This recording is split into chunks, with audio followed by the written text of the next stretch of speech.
Check, check, check, check, check. 1, 2. 1, 2, check.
Hello, everyone. We're going to start town meeting in a few minutes. We're just going to delay a little bit to give folks, there's a long line of folks trying to check in.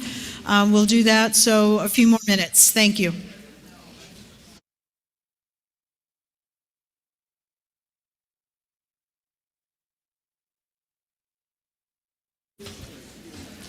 Just one more thing. I know everyone's anxiously awaiting the results of today's election. Would you like to hear it now?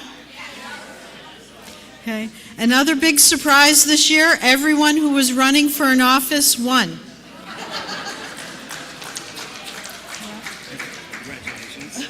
Glad to see you're back. We have all the zoning amendments passed, as did the question on the tax collector duties. That also passed.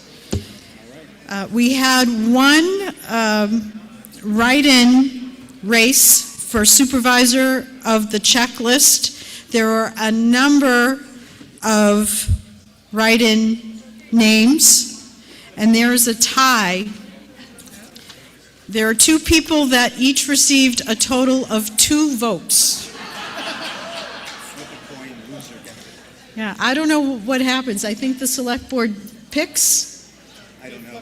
We'll have to see what happens. Do you guys duke it out? Do you want to do it now? Do you want to know who those 2 people are? One of them was Catherine Brennan.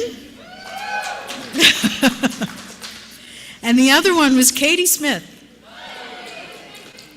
Congratulations.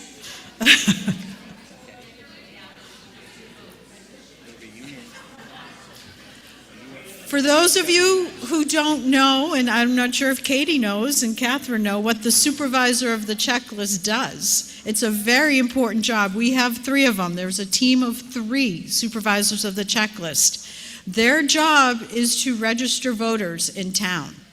So they control the voting checklist. So to become a voter, you at some point go through the supervisors of the checklist. So she can't. You need that? Probably not. Probably not. I would think it's not. Probably not. Neither of them may want to do it. And neither may want to. Maybe only one of 2, and that's how the problem. Oh, did I say, did I announce Deborah Wanger? No, you didn't. Oh, one more clear winner in a write-in race for trustee of the trust funds, Deborah Wanger. Very clear winner. Thank you. And I believe she also already said she would do it. These 2, I'm not sure.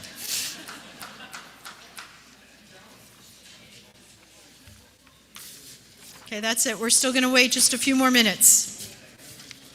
If you are a registered voter and you have not yet checked in with the supervisors of the checklist, please do so now.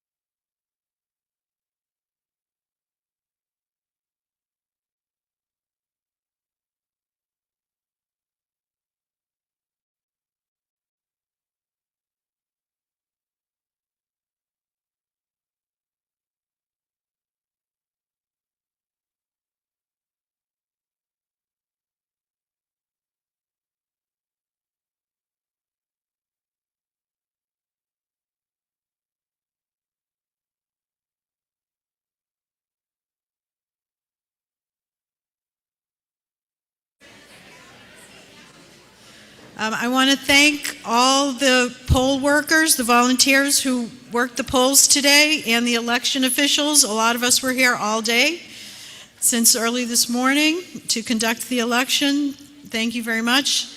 And a lot of folks were here counting as quickly as possible to make sure we had the counts done in time for town meeting. There are a number of zoning amendments to count, and I heard a lot of the counters grumbling, next year the planning board is going to count. So So be ready, planning board. Thank you. We already had Catherine was a big help, but yeah, we're going to wait a few more minutes. Do we have more chairs? There are a few more here, and there's plenty of room in the front. And there's a couple, those two over there can come over.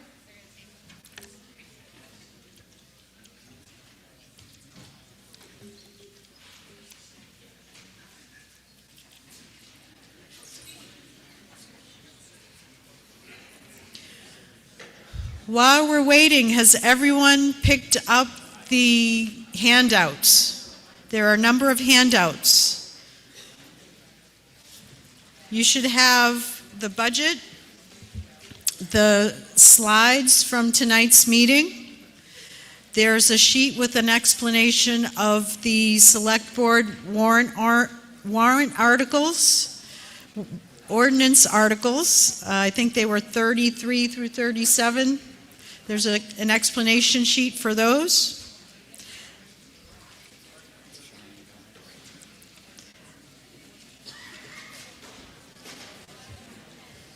And there's also, if you're done reading all of that, in the town report, which I'm hoping you've all read, cover to cover, in the town report on pages 31 and 32 are the moderator's rules of procedure for the meeting.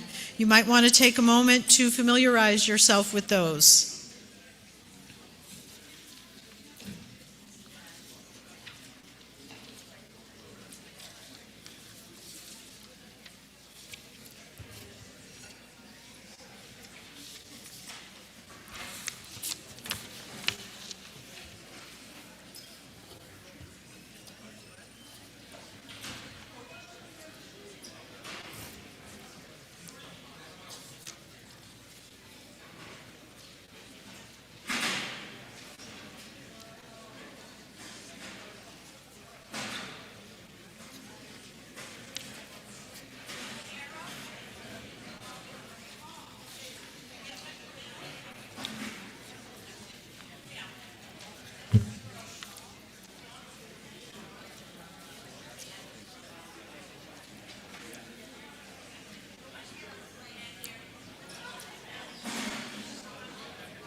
Again, a reminder, please take a moment to silence your cell phones and your mobile devices if you have not done so already.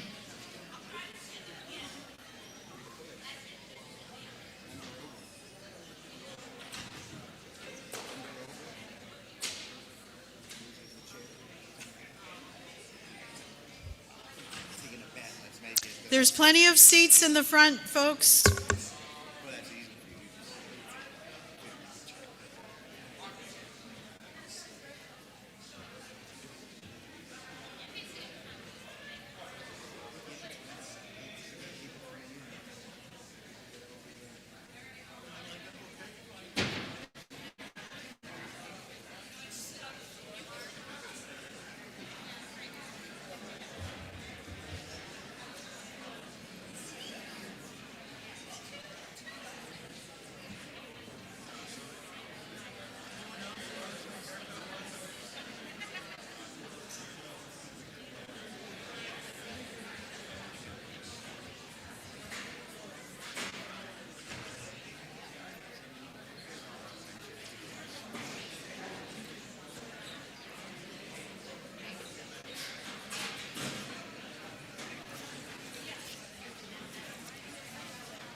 There's still a bit of a line out there, folks, so we're going to give it a few more minutes.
Okay, if there are any registered voters who checked in and received their secret ballot packet but did not receive their voting card, please bring your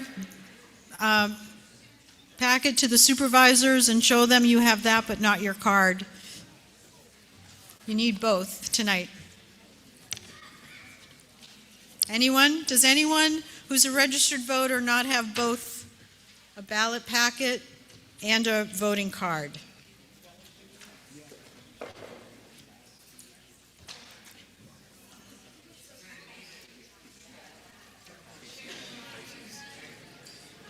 Do you see Rob? Do you see Rob? Wilson for the play? Yes. Yes. I don't see him right now, but he did come up and talk to me. Yeah, I may. He's going to do it from right there, the microphone right there, so he can face the flag.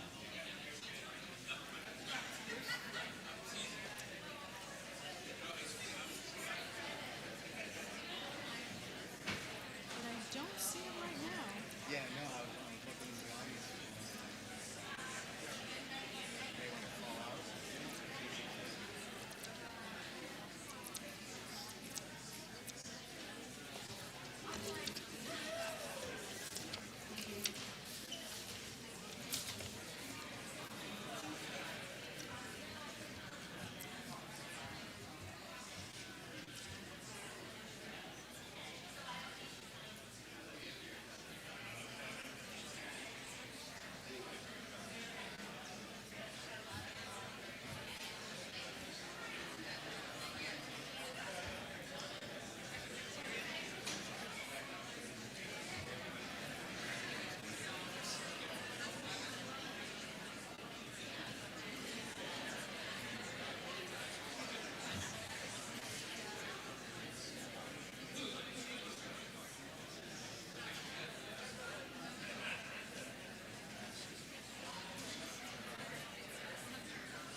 He's in the back. When he sees that there's no one in line, he's going to get up. He wants to stand. Okay, come to the microphone.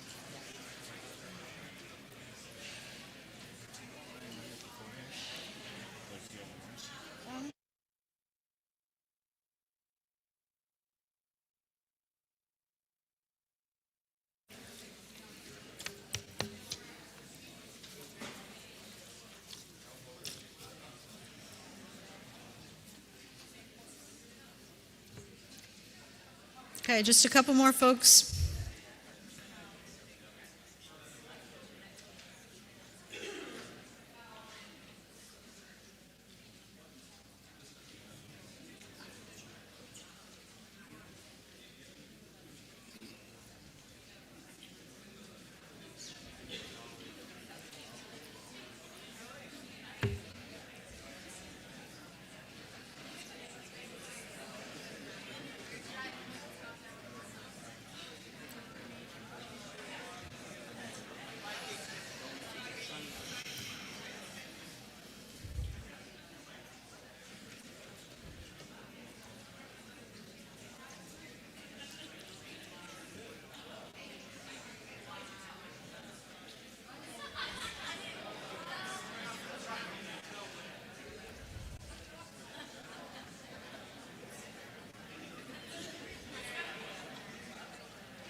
Okay, folks, we'll be starting momentarily. Please take your seats and get ready to go.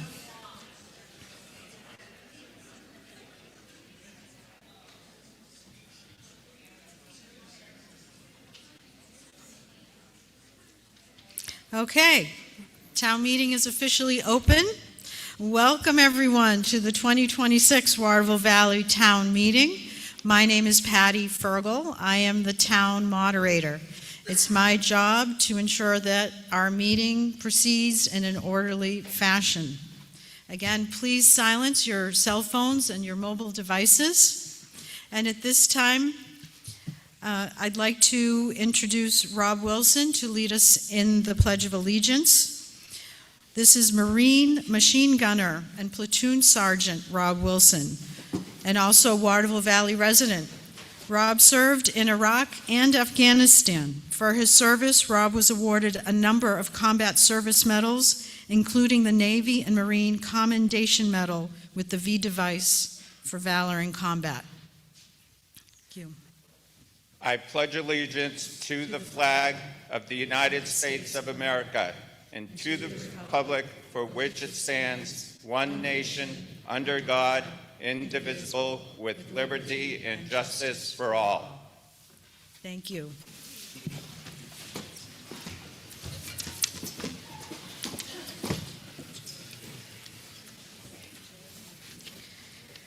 Please join me in a moment of silence to honor and remember Mark Dakota and the community members we have lost in the past year.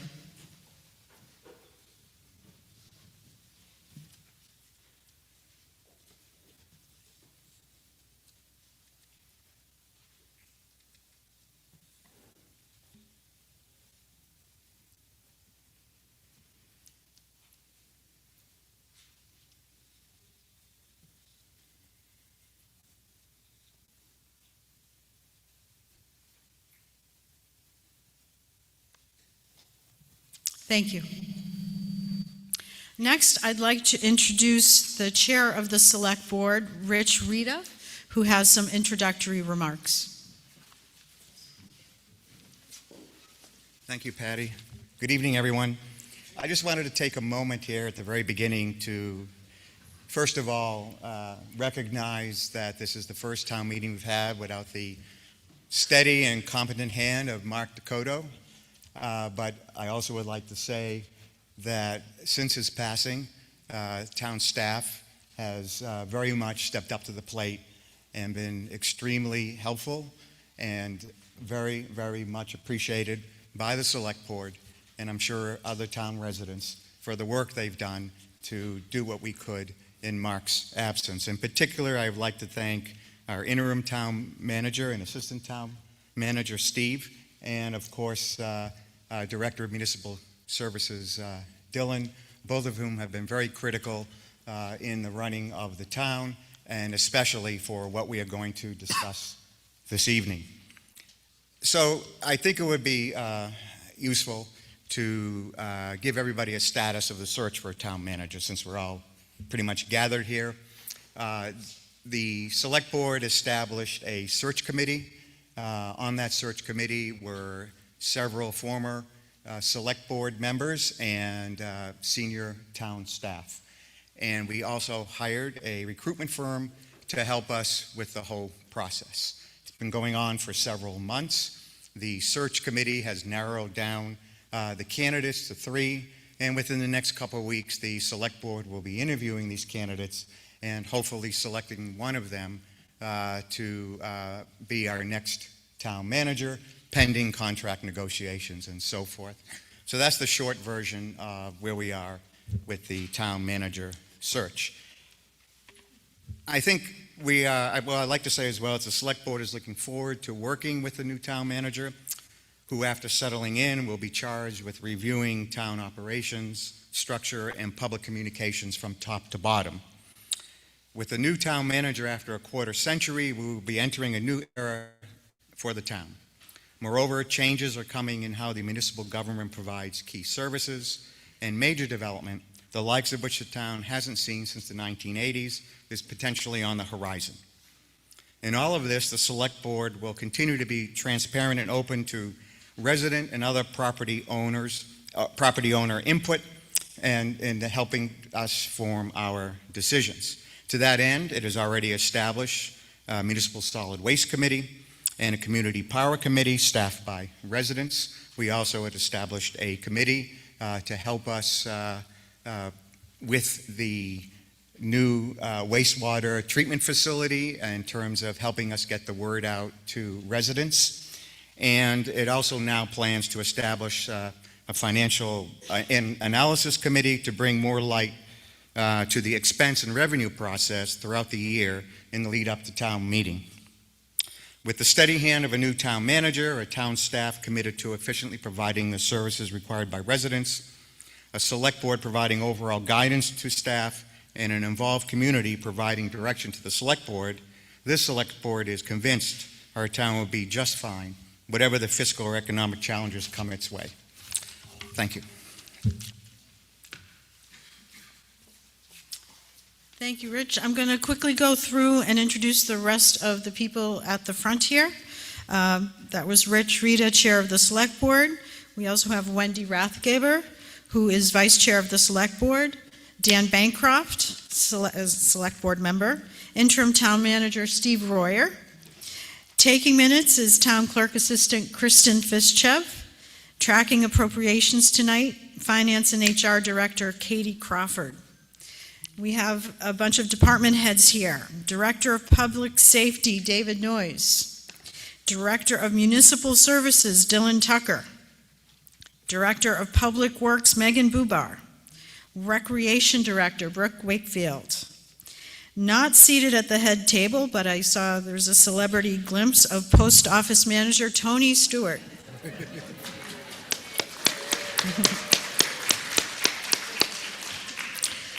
Joining us tonight is the town's legal counsel for the wastewater project, James Steinkraus. Also here tonight is Will Walkup, who is a project manager at Black & Veatch. Before we begin, I have some administrative details to go over. First, I expect this to be a long night. As you saw in the annual report, we have a large number of warrant articles to cover. I fully expect, or it's not unexpected, that we'll have to recess at some point tonight and continue tomorrow. If we do so, it will be here in the gymnasium tomorrow night at 6 p.m. and we'll see how we do as we go along. Maybe I'll be pleasantly surprised and there'll be no discussion on any article. We will address each article in turn, starting with Article 3, because Articles 1 and 2, as well as 10, were on the ballot earlier today. I plan to take the articles in the order they appear in the warrant. After the article is moved and seconded, there may be a brief presentation by the Select Board or department head, after which I will open it up for discussions, questions, and motions. If you want to speak, you must come to the microphone and wait to be recognized by the moderator. There's no speaking allowed from the floor. You must be recognized. The only exception to that is if you want to make a point of order. When you come to the microphone and are recognized, please announce your name clearly for the record. You can announce your residence as well, but it's not mandatory. Folks do appreciate to know where you live. But if you're going to make a motion, please bring your voting card with you to the microphone to identify yourself as a registered voter. Only registered voters are allowed to make motions and to vote. Speakers are limited. They're timed and they're limited to 3 minutes. 3 minutes is a long time. If you have more to say, you can wait in line again for your next turn at the microphone. That would be appreciated. There are a lot of folks that want to get their word in. If you want to propose an amendment, unless it's a straight dollar amount change, I would like it in writing. We will be displaying the amendments on the screen so it's clear to everyone exactly what we're voting on each time. I want to call your attention to your secret ballot packets. There's a number of them. Most votes tonight will be by show of card. However, the first group, Articles 3 through 9, are bond articles. By law, bond articles the vote for those must be by secret ballot. The ballot box needs to remain open for a minimum of 1 hour for bond articles, and to pass, they need a 3/5 majority. So we have a number of those, and there's a slip for each of those bond articles. And you'll notice, in addition to the article number, there's also a little graphic on the voting slip. That's to help you match the right voting slip with the right ballot box, because there may be times when there are multiple ballot boxes open at one time. There are also some extra ballot slips at the end for other secret ballot votes we may have. The moderator can decide to have a secret ballot vote on any article. In addition, voters can request a secret ballot vote on any article. The way to do that, it has to be done in writing, just a piece of paper that says, I want a secret ballot vote on Article X. You don't have to say why, and it needs to be signed by 5 registered voters who are present at the meeting when you make the request. I plan to group some of the ballot votes together just to limit how many times we all have to get up and sit down again. Are there any questions or points of order on procedure at this time? When speaking, may we move the portable microphone so that the audience isn't... It swivels around. Is it walkable? Is it walkable? I got a thumbs up. It is walkable. Yep. As long as you put it back. As long as you put it back. Okay. With that, any other questions? Again, Articles 1, 2, and 10 were voted on today, so we are going to go ahead with Article 3. Do I hear a motion on Article 3? Madam Moderator, I move Article 3 as stated in the town warrant to see if the town will raise and appropriate the sum of $75,200,000 for the purpose of constructing new wastewater collection and treatment facilities, with said sum to come from bonds. Do I hear a second? I second. The Select Board universally, that's not the right word. Unanimously recommends approval. And I believe there is a brief presentation by the Select Board.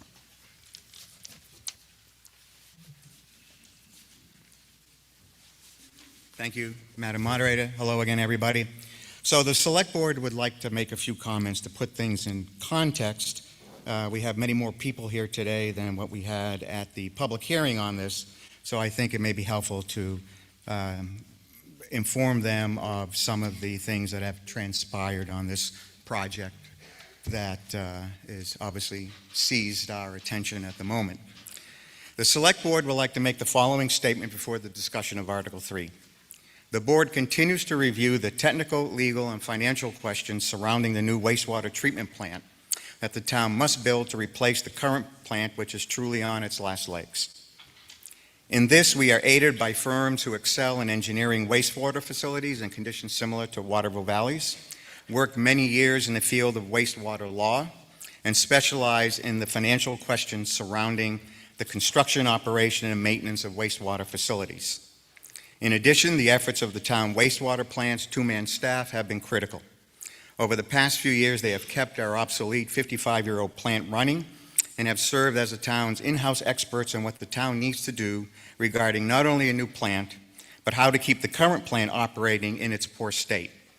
The fact is that the facility no longer can meet its federal discharge permit year-round, and no amount of renovation or repair will change that fact. So we must build a new wastewater plant for which we have saved no money. And we must build a new wastewater plant in an era of high construction, labor, material, operating, and borrowing costs. Those costs have surged from an estimated $42 million just a few years ago to an estimated $117 million, all in by 2031. This is, by any measure, all but ruinous to the town's finances. Late last fall, the Select Board received from our engineering firm the recommended plant to build and its estimated cost. Since then, to deal with this highly unexpected cost increase, the Select Board has pondered how best to proceed. To that end, we have to date made the following decisions. 1, we must go forward with the recommended project, seek NHDES approval of it, and work with the EPA to agree to an administrative order on consent. This will outline a timeline, milestones, and other steps needed to meet our current permit. Doing so will protect the town from outside litigation and from large federal fines for not complying with our permit. 2, we will move forward to mitigate our very large infiltration and inflow problem, which causes us to unnecessarily treat the high volume of rain and groundwater in our wastewater operation. This adds significant operational costs. Our failing collection system was noted to be a substantial issue by NHDES, that's the Department of Environmental Services, and by our engineers Black and Veatch. 3, we have reviewed in detail the recommendations of the value engineering study on how to cut costs without compromising the operation and longevity of the new plant. Working with our engineers, we will follow through on those recommendations which we believe have merit. 4, we are pursuing all legal avenues to reduce the financial burden to the town with respect to commercial use of the new wastewater plant. 5, we have instructed our engineers to reduce the size of the plant to serve its current needs while at the same time making sure that the facility can be expanded in the event of future development. This will cut costs by millions of dollars. Any expansion costs will be borne by developers through typical municipal financial methods such as sewer rents or impact fees. 6, we will continue aggressively to explore long-term low-impact loans, loan forgiveness, and grant opportunities provided through state and federal programs, including congressionally directed spending. We must approve the $75 million authorization before you today in Article 3 in order to show the town is serious about following through on work done to date. This will assure we successfully achieve the administrative order on consent from the EPA. This approval will prevent unnecessary penalties and allow us to pursue financing and grant opportunities. At this point in time, $75 million is the number that supports the cost estimate of $117 million, which, as I've noted, is based on the current recommended design. Approval of Article 3 is an authorization to bond. It does not mean the town will bond all that money. It is the Select Board's intent to minimally borrow what is necessary to comply with the terms of our administrative order on consent. Time is of the essence. This authorization is critical to move forward with bidding for the project, which is scheduled for next year, and construction to start the year after. Thank you. And now the town's Municipal Services Director and Interim Town Manager will make a presentation, after which we can discuss the article.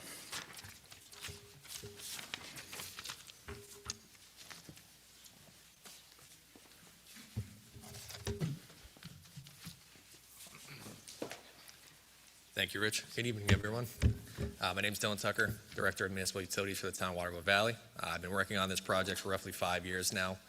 Just to give you a background on this, we started off with a different engineering firm that led us down a road that was not fruitful. So we brought in Black & Veatch 2 years ago, 2.5 years ago, roughly. And it's been just a really breath of fresh air, and has opened our eyes to a lot of things that were overlooked and really would have put the town in a bad situation if we had built what was recommended by our previous consultants. Nobody wants to do this twice.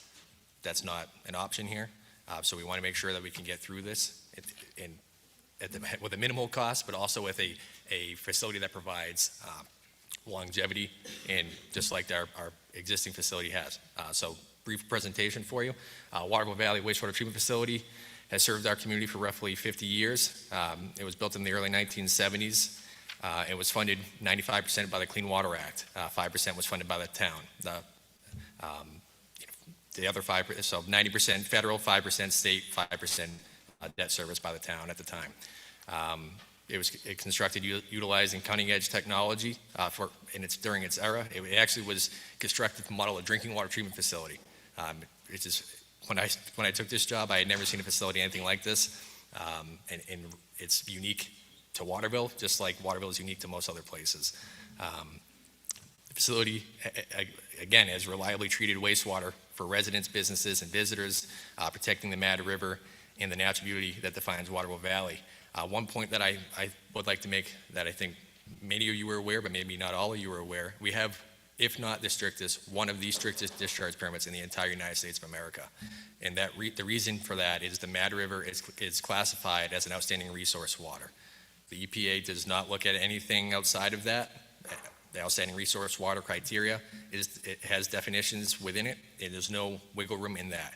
It's also inside the White Mountain National Forest, which now has impact of the Forest Service as well. So it's kind of a double whammy in terms of having the EPA regulate what we can discharge, as well as U.S. Forest Service looking at our basically our outfall and how it impacts the watershed.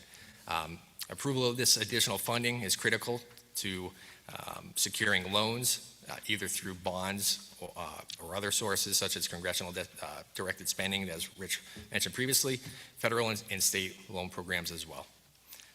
Over the past 2 years, a little bit longer than that, we've had extensive engineering that's produced the basis of design report, which is more or less how we got to this conceptual opinion of probable construction cost, and a 30% final design drawings.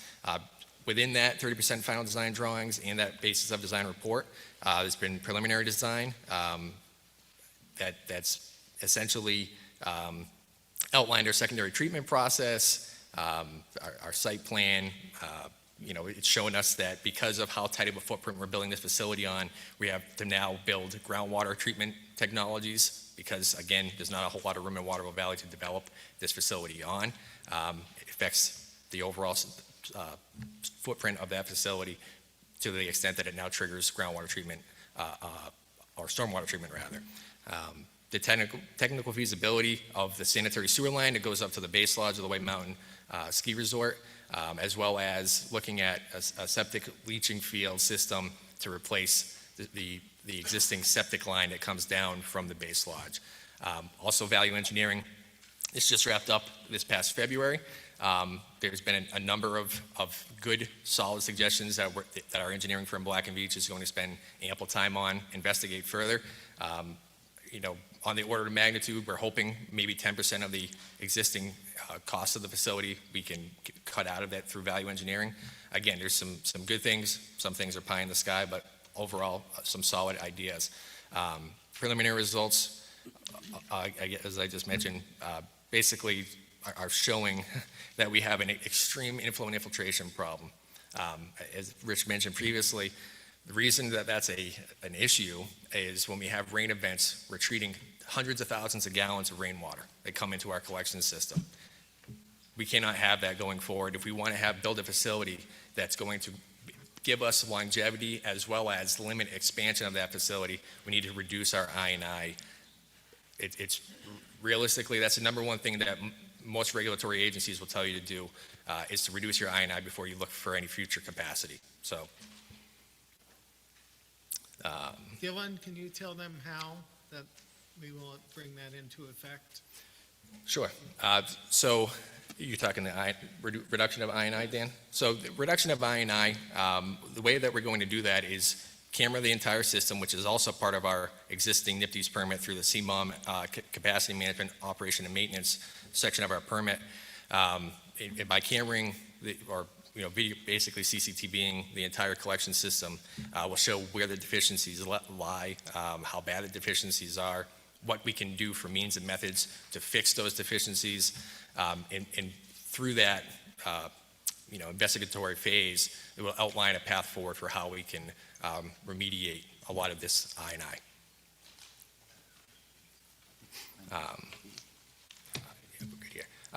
Approval of this additional funding is critical to securing loans through bonds,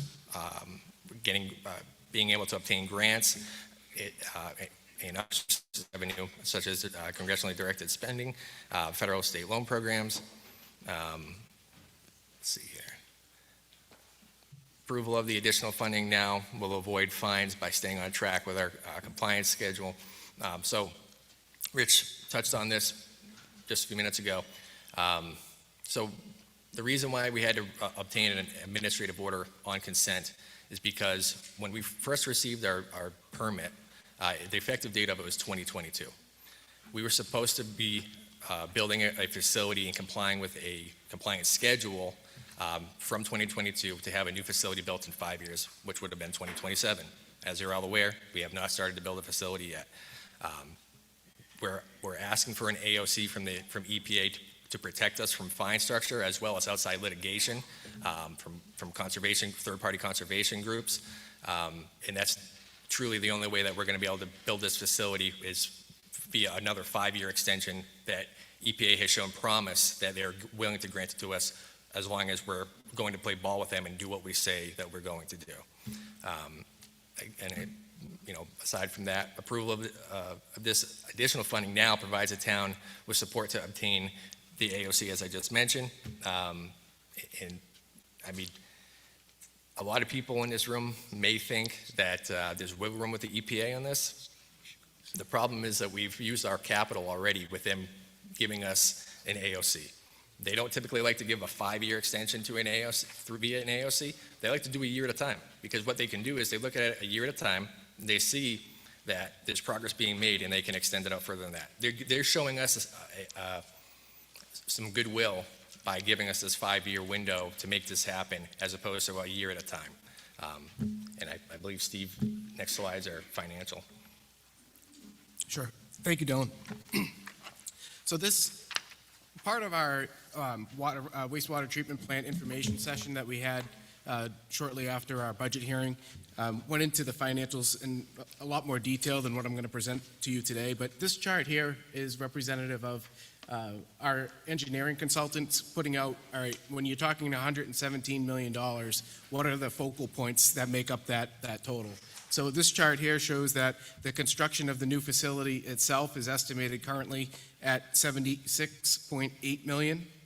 The engineering and technical services associated with that are at 15.3. The cost of a sewer line up to the ski resort would be 9.7 construction costs. Decommissioning of our lagoons that we currently have would be approximately $8 million. and the maintenance of the existing facility to get us to the point where we can construct a new facility would be roughly $5 million. Engineering on the sewer line, $1.9 million, and some allowance for additional studies at $500,000.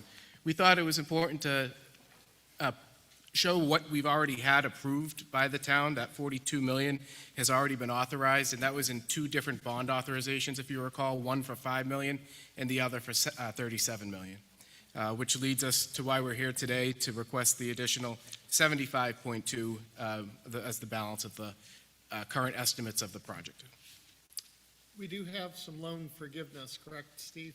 Of the $37 million that we have authorized, the entire $42 million that we have authorized, the state's Clean Water State Revolving Fund can accommodate that loan. That loan right now is projected at 20% forgiveness.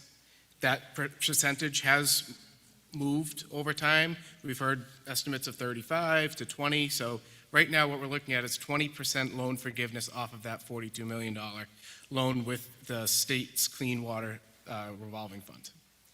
We have $10 million in loan signed with the state, and we've probably, the total project cost to date, we spent about $2.5 million, 1.5 of which we received disbursements back from the loan program. This chart here was a chart that models 3 different scenarios in terms of what the total municipal tax rate impact could be come 2031. I'll point you first to scenario 1, which is that blue line. That blue line is indicative of worst case scenario right now, not saving any money up until 2031 for the project, not receiving any further grant opportunities, not receiving any congressionally directed spending. And what that indicates is from 2030 to 2031, you see a massive spike to that tax rate of just shy of $10, right? So the other 2 models, scenario 2 incorporates some savings with really no other grant opportunities that we don't have in front of us today, but it does kind of indicate a smoother trajectory up to that $19.31 municipal rate, again, if we had to bond for the full $117 million. And then scenario 3 incorporates some other potential grant opportunities through USDA. That shows even more of a smoother rise to the 2031 figures. But more importantly, what it does is it shows that it's roughly a $2.50 decrease in the long-term debt service, because we're going to put a lot of cash up front in 2030, and the cash that they're talking about saving from 2026 to 2030 was $10 million. It's fair to say also that these are worst-case numbers and that any reduction in that total total cost based on the value engineering reductions will also lower this. So these numbers are, if you will, trying to project the worst case for the town, and then savings from value engineering, downsizing of the project, and so forth will further reduce these numbers. Okay, that was a lot. I'd like to open it up to the floor at this point for discussion and questions and motions.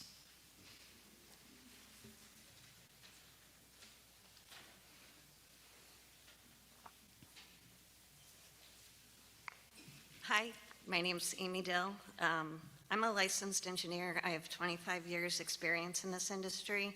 I have a degree in chemical and environmental engineering. I've built a handful of water treatment plants and have experience with consent orders, consent decrees, and administrative orders. I'm sorry I wasn't here for the public presentation, but I did watch it online multiple times. After the public hearing, I read the design report twice. I read all the regulations. I read our permit, and because I didn't believe it was the strictest, I read every other NPDES permit in the state of New Hampshire, and you are correct, it is the strictest. Thank you, Dylan, for patiently answering all my questions. You are a saint. And thank you for keeping our plant running as well as you have.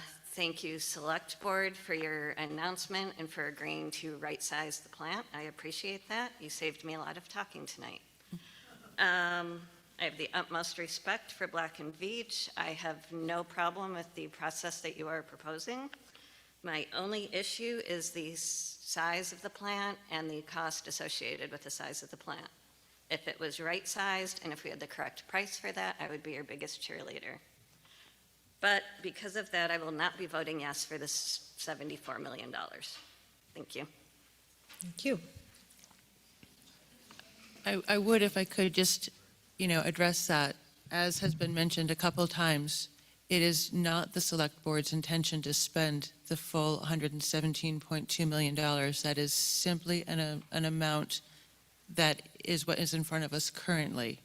We are going to do everything in our power to reduce it by, as has been mentioned already, downsizing the facility and going after as much funding as we can find.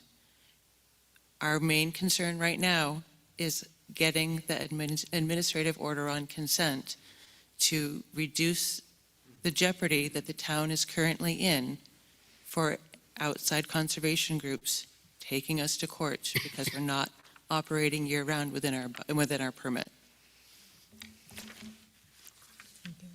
Warren. My name is Warren Fitzgerald, and I'm going to stay right here. I apologize for the folks that I have my back to. I also want to thank the Select Board. Thanks. The hundreds of hours that you've put into this already are quite obvious by what you've done in your presentation, including the one last month. I begin with my thanks and my apologies because I also will not be able to vote for the authorization of an additional $75 million for the project. We have on good information that, yes, your moves to downsize the plant are great ones. That's part of it. The assumptions used by Black & Veatch when they did a great job on this magnificently written engineering report. You can read it and understand most of it, all 473 pages. I can't vote for the $75 million for a couple of reasons. One, the plant's too big. I think we've heard that downsizing it will save a substantial amount of money. The assumptions used by Black & Veatch that they were given are not quite realistic. They include the build-out of Town Square fully in 10 years. Most of us have been here for many years. The plan's been around for 40 or 50. Many of us would like to see it happen, but to say it's going to happen in 10 years and build out for it now is folly. So I'm also happy to hear the Select Board say that in the future, when expansion does occur, developers will be looked at for a contribution to offset it, which is good. The other concern I have with the proposal is it includes $11 million in construction costs and engineering costs for a new pipeline up to the mountain. And my understanding is the original extension of the sewer system up to the mountain for the ski area was done in 1986. A June 3rd, 1986 agreement between the town and Waterville Company, owner at the time. My further understanding, though, is that that agreement contains an expiration clause of 20 years, and that agreement expired in 2006. And all the other evidence I have seen suggests that it was not extended. Ergo, I don't see a legal basis for the town being obligated to build that pipeline extension up to the mountain or to fund any other alternative to that, such as a septic system up there for the ski area. That's another substantial reduction in the Okay, Warren, cost. I'm going to stop you there because your 3 minutes are up, and it sounds like that's one point that perhaps the Select Board can can address, and then if you sit down, if no one else is, then you can continue. Otherwise, we'll give someone else a turn, and then you can come back. But it sounds like this is a good point to break, to address that point. Yeah, I would like to introduce Jim Steincross, who can speak to the legal issues involving that agreement. Good evening. So the agreement dated June 3rd, 1986. We've actually not found an executed copy of that agreement. It was supposed to be registered with the Registry of Deeds. It wasn't recorded. We searched for that document. We're unable to find that. So there's no clear evidence that that agreement was ever executed. There is a subsequent agreement that was executed on Christmas Eve, 1986, that is sort of a follow-on to that June 3rd agreement. But part of that agreement, on the December 1986 agreement, says the town will be responsible for the operation and maintenance of the pressure sewer line from the point of exit to the siphon chamber to the wastewater treatment plant. There's no deadline, there's no expiration date. So arguably, this could be an amendment to that June 3rd agreement. It's considered a follow-on agreement. So there could be a legal basis for the town, which has continued to maintain it since 1986. So, Warren? If I may, I'd direct you to paragraph 10 of the June 3rd agreement, which I think in pretty clear language says this agreement will expire in 20 years. And it not only contemplates the expiration of the agreement, it goes on and contemplates the possibility that the parties may, in good faith, negotiate to extend it. And it contemplates the expiration of the agreement and the cessation of the town's providing services to the mountain, because it talks about negotiating at that time for the disposition of property, such as who would own the pipeline, etc. So I suggest that's a pretty clear suggestion that an agreement not extended, assuming it was in force, is not any longer binding on the town of Waterville Village. May I ask, Warren, do you have a signed copy of that? Do you have an executed copy? Because we have not been able to find it. And if you have one, please share it with us. I would, I do not. I've only seen an unsigned copy of the June 3, 1986 agreement, and I've then seen a signed addendum to the agreement, which I think it's fair to say doesn't affect the discussion we're having here, but some other features from December of that year. That was signed. It recites that the June 3rd agreement was signed, but whether it was executed and in force in 1986 or not, by its own terms, it expired and has no force and effect after 2006. And I've seen no evidence that it was extended. In fact, to the contrary, it appears that there was some suggestion in 2022 that the agreement should be revitalized or reformed or redone or recreated. So that's my reading of that $11 million. Warren, the issue there, and we've been aware of it from the very beginning, we've been looking for this document.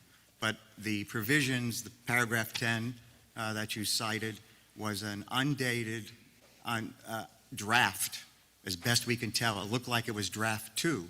We don't know what survived from that draft into whatever was signed on the 3rd of June. That is the dilemma that the town is faced with.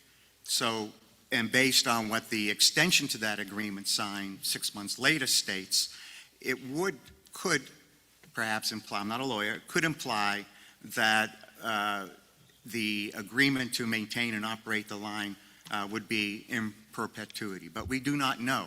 And as I pointed out in my point number 4, we intend to pursue all avenues, legal and otherwise, to reduce the financial burden with respect to commercial use of the new wastewater plant.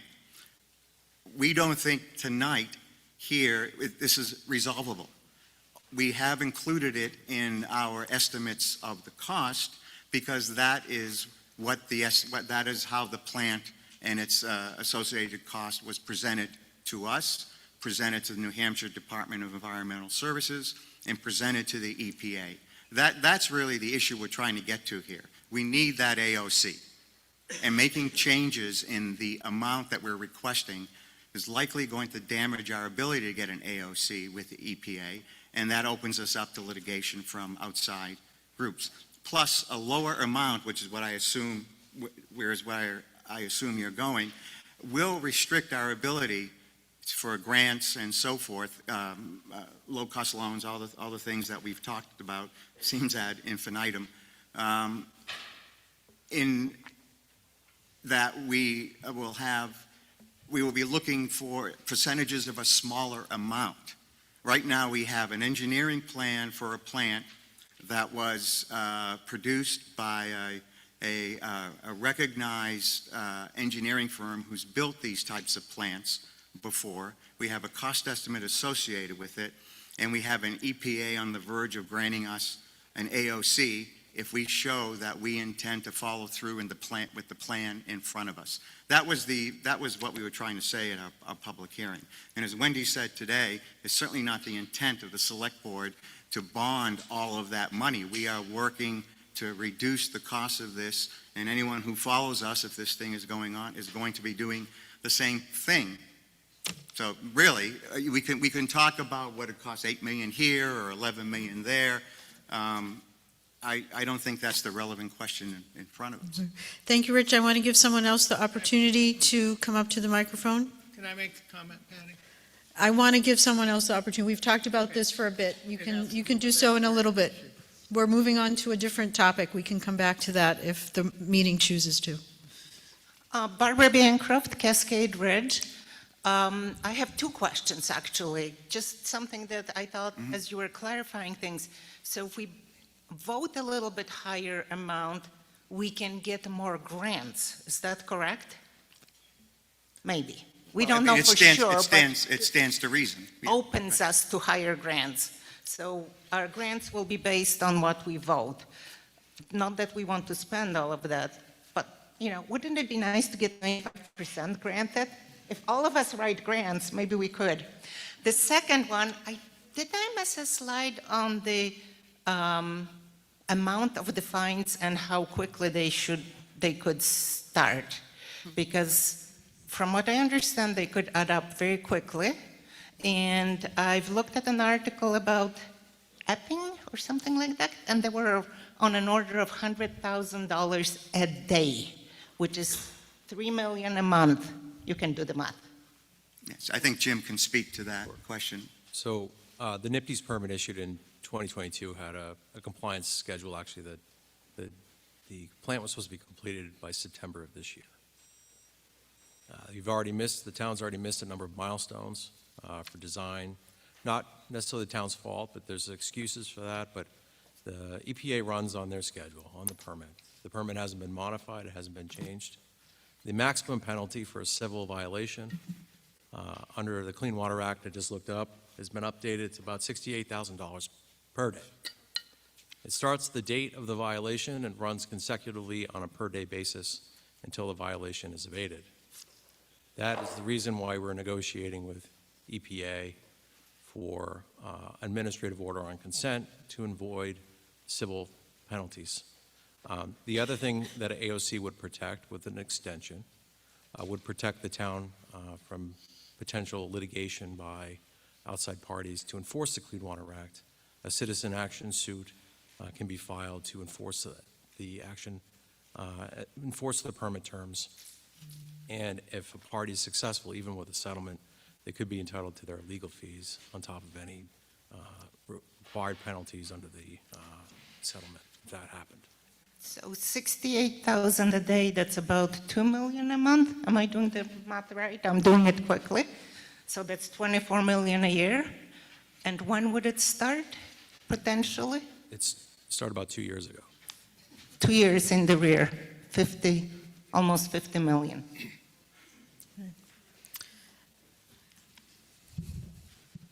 Can I make a comment? No. These people, no, there's someone right behind you. There's a couple people behind you, Warren. Hi, my name's Matthew Serena. I've been coming up to Waterville Valley servicing the wastewater plant since 1988. We've done as much as we can with the old facility. It has got to be replaced. I go all through New England, and this is one of the oldest ones that's still operating, kinda. I fell in love with this area because it's pristine. Unfortunately, that comes with some problems. We can't just discharge anything we want into the rivers. I don't think anyone in this room is driving a 52-year-old car every single day that hasn't had tons of money put into it. So it's time for this place to be built. And we got to make the building, I see this too much out there. If you make it too small and you have to expand it, it costs way more than just to build it big and then add on to it. Thank you. Thank you. Robert Deem, Sunnyside. Question about the size. The allegations of whether it's being proposed at too large of a size, we know that the valley's population levels fluctuate significantly throughout the year, and maybe Dylan, you're the right person to speak to this. Are we building a facility, proposing to build a facility that would accommodate everybody flushing the toilet at 8:30 in the morning on a Sunday on February winter break, or are we going to have problems when that happens? Because I know the valley's population can be over 10,000 people in the valley at any good ski weekend. Maybe you can just address some of those speculations. Absolutely. Even in our reduced capacity that we would be putting in front of the town and what the select board has decided that we're going to do, we would not be building a facility that wouldn't take care of all of our immediate needs and some of our short-term needs in the future, excluding any major expansion. We're not going to build a facility that's going to put us in hot water and have to expand it on our own accord in in the short term. We're not going to do that. And by short term, I mean foreseeable future. The only thing that's going to come into this town, as all of you in this room are aware, that's going to change Waterville Valley, or could, is substantial development. Without substantial development, this facility and its capacity, the way that it would be built out, would be not only would it be capable of taking care of all of our immediate needs, it may not ever have to be expanded upon again. It may have to be upgraded again in the future, but the actual sizing of the facility may not have to change. Alan Burko, Jennings Peak Road. Rich, can I ask you, you made a statement that the AOC, why would the AOC be less likely at 67 million than 117 million? Because there's, and I think both Jim and Dylan or Mr. Walkup can speak to this, but there is a current plan in front of EPA. We were hoping to get an answer from them already, but they're still considering it. The request for an AOC is built upon that plan, which includes constructing the 473-page plant that Black & Veatch put together, and the associated cost of $117 million. I don't know if Jim, So if you want to. Mr. Black and Veatch, when will we get a new plan that's scaled properly? We're working on that right now. So is it a month? It'll be a couple months before we have a firm grasp of that. And could we wait before we apply for the AOC for that? We've already applied for the AOC. In fact, they're probably watching tonight. Yeah. Right? Hi. You need to. Right. To see how the town is leaning with respect to the costs there. Yeah, I suspect it's not a coincidence that we did not get the AOC before town meeting.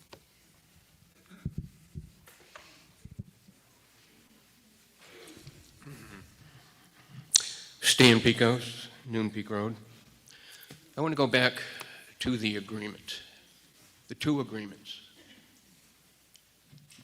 When I first heard about this $5 million task that put me on town when it was a $42 million project, I asked the question, why is that on our tab? And Mark Dakota said, after some hems and haws, it's because we have an agreement. After the meeting, I contacted Mark and I said, could I see the agreement? And he sent me the December one. It says the town will be responsible for maintenance and operation. Now I can tell you, I do a lot of deals like this thing. There is a big difference between maintenance and operation and capital to put it in and what have you.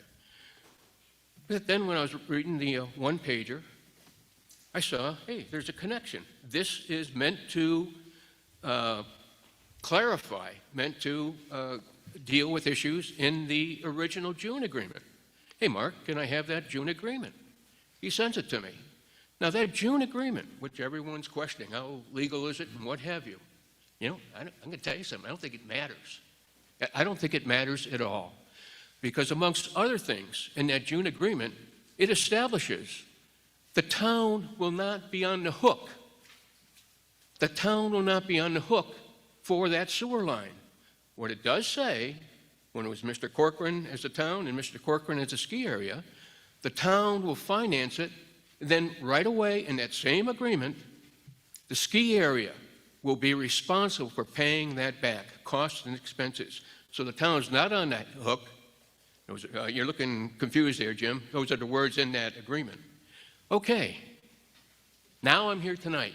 9.7 million we're on the hook for, plus the engineering, 1.7 million.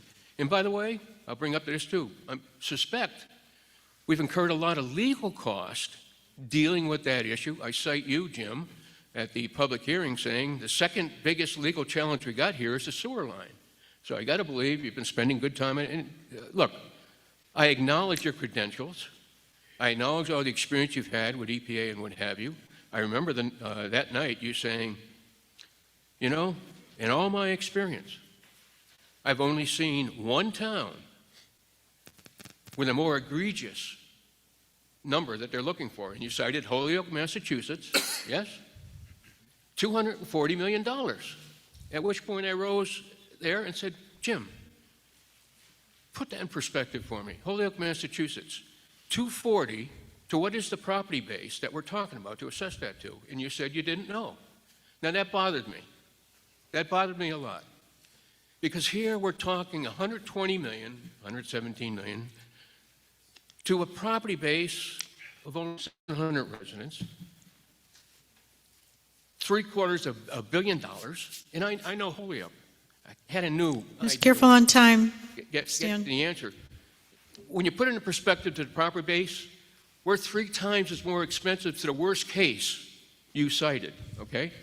Now, as far as I'm concerned, there absolutely is no agreement. I can't see how you can read it. And by the way, on August 17th of 2022, I have an email from Mark Dakota to Sununu's, Tim Smith specifically, and James Sununu. We have to come to an agreement. It's 2019, what did I say, 2022. We have to come to an agreement. Yes, you do. And you know what? Follow the damn principles that were established in 1986 where the town is not on the hook for that stuff. So guys, I'm not happy that you continue to put that up there. I'm not happy that you're paying a lawyer to bear their burden. Damn it all, have them come to a table and do what they're supposed to do, including give them some of these damn legal costs we got for pursuing this. By the way, Rich, is the town a party, the town, to the special permit from the National Forest to the ski area? Not to my It's not. So why the hell are we there defending them on that? I don't understand. I absolutely agree with the people that came here. I cannot support the 75.2. It's not reasonable. It's being recorded. You've already said that yourselves. We need a lower number, a realistic number, and then we need concerted action to go do something about that. And on that point, I've written to you. I've written to Mark, for instance, when I contacted Ann Kushner's Okay, it's time, Stan. Wrap it up, please. thing, she told me about a grant from the Biden thing. I sent it to you guys. I got a thank you note. You've done nothing to pursue that stuff, okay? You're dragging your feet and you're dragging us into something that we are not responsible for. Stan, I'd like to clarify Thank you. a couple of claims that you made. Mark Dakota's email, I know specifically what you're referring to. What he was outlining in that email regarding coming to an agreement was us coming to an agreement with the resort regarding a new sewer line or a septic system. That was what the agreement he was referring to was. It had nothing to do with the outstanding agreement that's in question right now. Regarding this, really it's a theory of hope that, we talk about a realistic number. The problem is that anyone who is not a wastewater engineer in this room or has not worked in the wastewater industry has no place to be able to lay out what the actual reasonable cost to build a facility is. The permit that we have to meet, this is the cost that's in front of us. We're going to be building a smaller facility. I don't know how anybody can compare apples to oranges on a regular basis and think that we're talking about the same project in any way, shape, or form. When we're talking about Holyoke, Mass., we're talking about something on the order of magnitude that was one relatively easy permit limit to meet, but they have such a large amount of flow in mass that they discharge, that's why it's expensive. We have a relatively small amount of flow that we discharge, but it's an extremely strict discharge limit. That is, again, the order of magnitude of why we're asking for this money. There's no question, Stan is right, that this amount of money is by far out of the realm of possibility of what we ever imagined this could have cost, Black and Veatch included. They're not the ones that wanted to come to us and tell us this is what this project was going to cost. Do you think that's what our client, or they want to tell their client is that, hey, guess what? This project probably is not affordable for you. That's going to put them out of work. Why would they want to do that to us? Just keep that in mind, that this is not something that we're asking the community to take on blindly and just have hope that we're going to be able to afford this. We're going to do everything we can, go down every political avenue we can. Stan and I have had discussions. Stan has a lot of good ideas on how we can approach this. Okay, let's move on. Thank you, Dylan. Next. Tim Smith. I just want to point out the email that Stan is referencing that I have in front of me is referencing the collaboration of the town and the ski resort together in trying to find solutions for the agreed upon sewer line or septic system with the National Forest. Thank you. No, there's someone waiting, Stan. Daryl Fernandez. I just have a couple questions. We talked about if we go with a smaller plant, recovering some of the cost of the expansion through fees for significant development. Is that a planning board activity that would have to be undertaking to create those fees? Not the fees, but any development would have to go in front of the planning board. But we don't have a fee right now that would recoup any significant cost for major development for a connection, correct? No, we don't have impact fees. So what process would we have to go through to create an impact? The select board would create. So that's just by order of the select board we can do that? Well, we would establish the policy, yes. And Okay, I don't know, Rich. So as I understand it, that is typically how impact fees, sewer rents, I mean, there's a state RSA on it. So the select board could say tomorrow, new hookups of 100 units or more. I'm making something. But we already have that. We have those fees. That's Okay. talking about something else, impact fees. We Okay. have the But do those fees that we have any meaningful impact on the kind of cost we're talking about in expanding the plant beyond what we're going to build? No. So they're not worth anything. Well, no, they provide some money. They're not. We talked earlier about those fees being able to displace some of the cost of the expansion. What I'm hearing is they don't. Yes or no? I'm just trying to get a straight answer. Daryl, it's not, what you're asking is, again, it's not, the argument that you're trying to make is not relevant. I'm not making an argument, Dylan. Well, I'm simply asking the select board whether the statement that they made, which is we have access to fees. We said we'd create a And then I said, how would we create them? You said it was the It'd select be a- board. I tried to yes. give an example. You said we have those fees. So I'm just No, trying- I said those are different fees. We have, those are hookup Thanks, Rich. fees. Really helpful. Rich, here's the deal, guys. Daryl, can I answer No, that? no, Dylan, hold up. He has the floor right now. So we came for $5 million several years ago. At that meeting, we can go to the recording, I asked Mark Picoto, is there money in the plan for a project manager? The answer was yes. An independent project manager from the company who is doing the work. Yes. We never hired that person. We did. Who was that person? Dylan? Chuck Pike from Black and Veatch. Chuck Pike is. So we had that person overseeing the original body of work, and yet we had these kind of gaps, and then we so we didn't. Chuck Pike was just hired about 6 months ago, Daryl. No, that's what so I'm going back 4 years, I think. To answer Bill, your and- question, that's correct. That we did not hire. We didn't hire 4 years ago when we could have gotten in front of a lot of this. We chose not to hire that person, even though we budgeted it in the original plan. To be fair, we pursued that quite extensively, Daryl, and we were not able to find a candidate that was willing to take this on. But we're here because we didn't have partly because we didn't have good independent oversight on that first plan. That's fair. What I would argue, though, is that the oversight was that we fired our previous consultant because they were a terrible Right, but consultant. it was kind of late in the game and we spent a bunch of money. Okay, Daryl, caution you on time. Thank you, Patty. We've significantly overstated our assumptions into the plan that led us to a place that now we need a big number.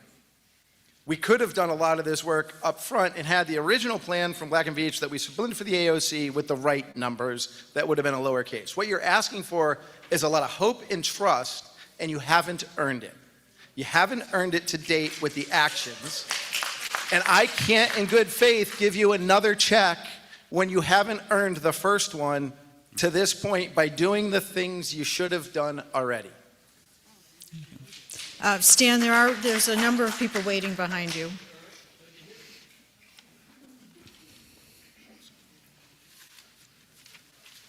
Mike Coppell, Devereaux Way. I tend to agree that previous select boards, not you guys since you just started, have not necessarily done things as well as they could have done. That's old news, doesn't matter. We are here today. I thought I heard you say, and based upon my years of experience consulting major construction companies, that you have provided to the EPA and perhaps the NHEPA the study that was prepared and said, here's the study that was prepared, this is where we are today, please grant us grace. I think that's what you said. Yeah, that's essentially it. I'm a very simple person. I wouldn't call it a Rich and I study, go back. but go ahead. But the importance of that, even though I would love to vote against this, I want to vote against this, voting against this could be suicidal. And we have been put in this position through not necessarily fault of you guys, but through the fault of a lot of people. We don't have a choice. You've already given the powers that be the $117 million. If we now say, oops, no, it's not 117, it's 185, the grace that you are asking for may fall through the floor. However, once you have that grace, you can then go back and try and amend it. That's what my experience tells me. If I'm incorrect, I think you have to tell everybody and make it very, very simple. Forget all the rest of this crap. There's a lot of stuff that has to be cleaned up legally, all kinds of other ways. We have a very simple situation if I'm correct. Thank you. Next.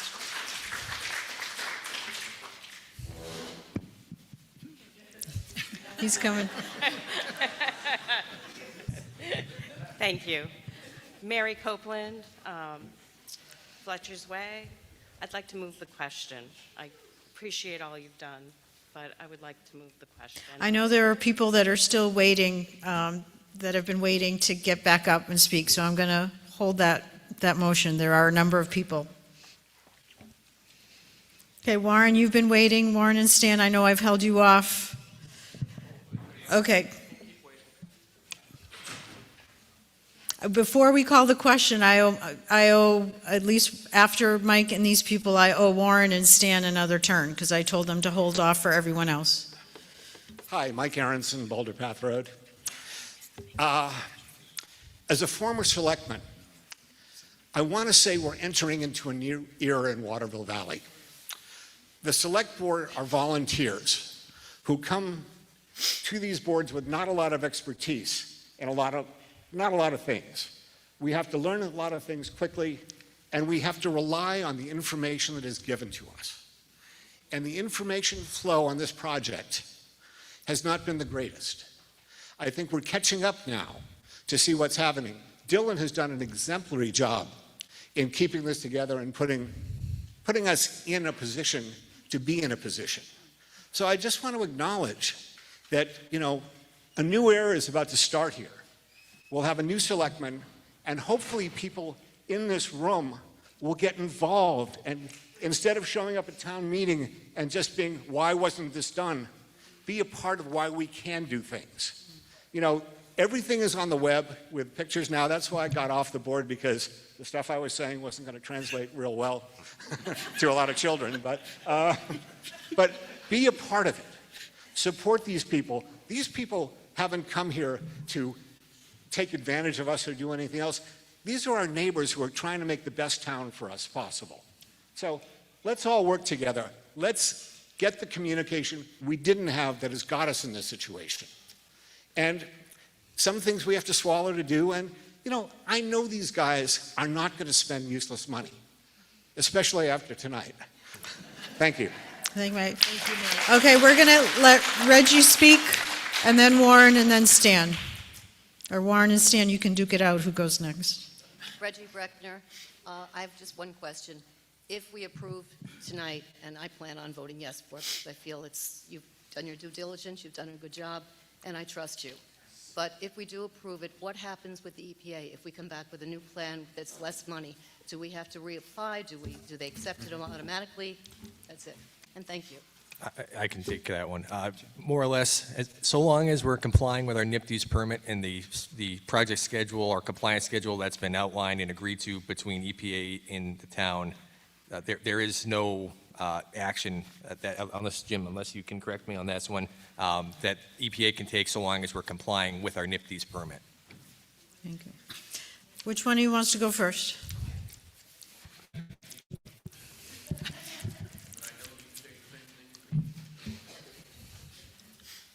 Okay, we've heard enough. I do want to retort to Mr. Smith that the email you read from had 2 attachments to it about this unknown agreement. Those 2 attachments are the one we're talking about. So I don't know how you can interpret that email as anything other than we need to update those. But that's an aside. We've heard enough here today, and I can tell you we've had a concerned committee here of about 50 people in the last month working on this stuff, led by Amy, who was the first one, sounds like 2 days ago, leading off here. And we've heard concessions already that pretty high cost here. Our estimate is that this can be done reasonably, and no one is refuting the fact we have to do a new plant, we have to do it safely for the employees and what have you. That's all a part of it. We just want it cost efficient so we can live with this thing here. So I've got an amendment that, Patty, I think I've given to you, that basically takes the numbers down that we're going for by 50 million, which is the estimate we've got in terms of right-sizing this thing, right cost sharing for this town only, and what have you. And I think I did give it to you, and some guys here who've been working with me have copies here for those who are there. Well, it will be displayed on the screen, correct? Basically, do you want to summarize? Was that your summary? Want me? Yeah. Yeah. Do you want me to? He has given it to me in writing. I can summarize it, and then it can be displayed on the screen.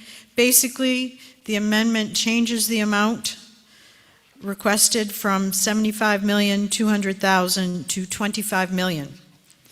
And it adds at the end, after the phrase, any other votes relative thereto, it adds the phrase, within the authority granted herein.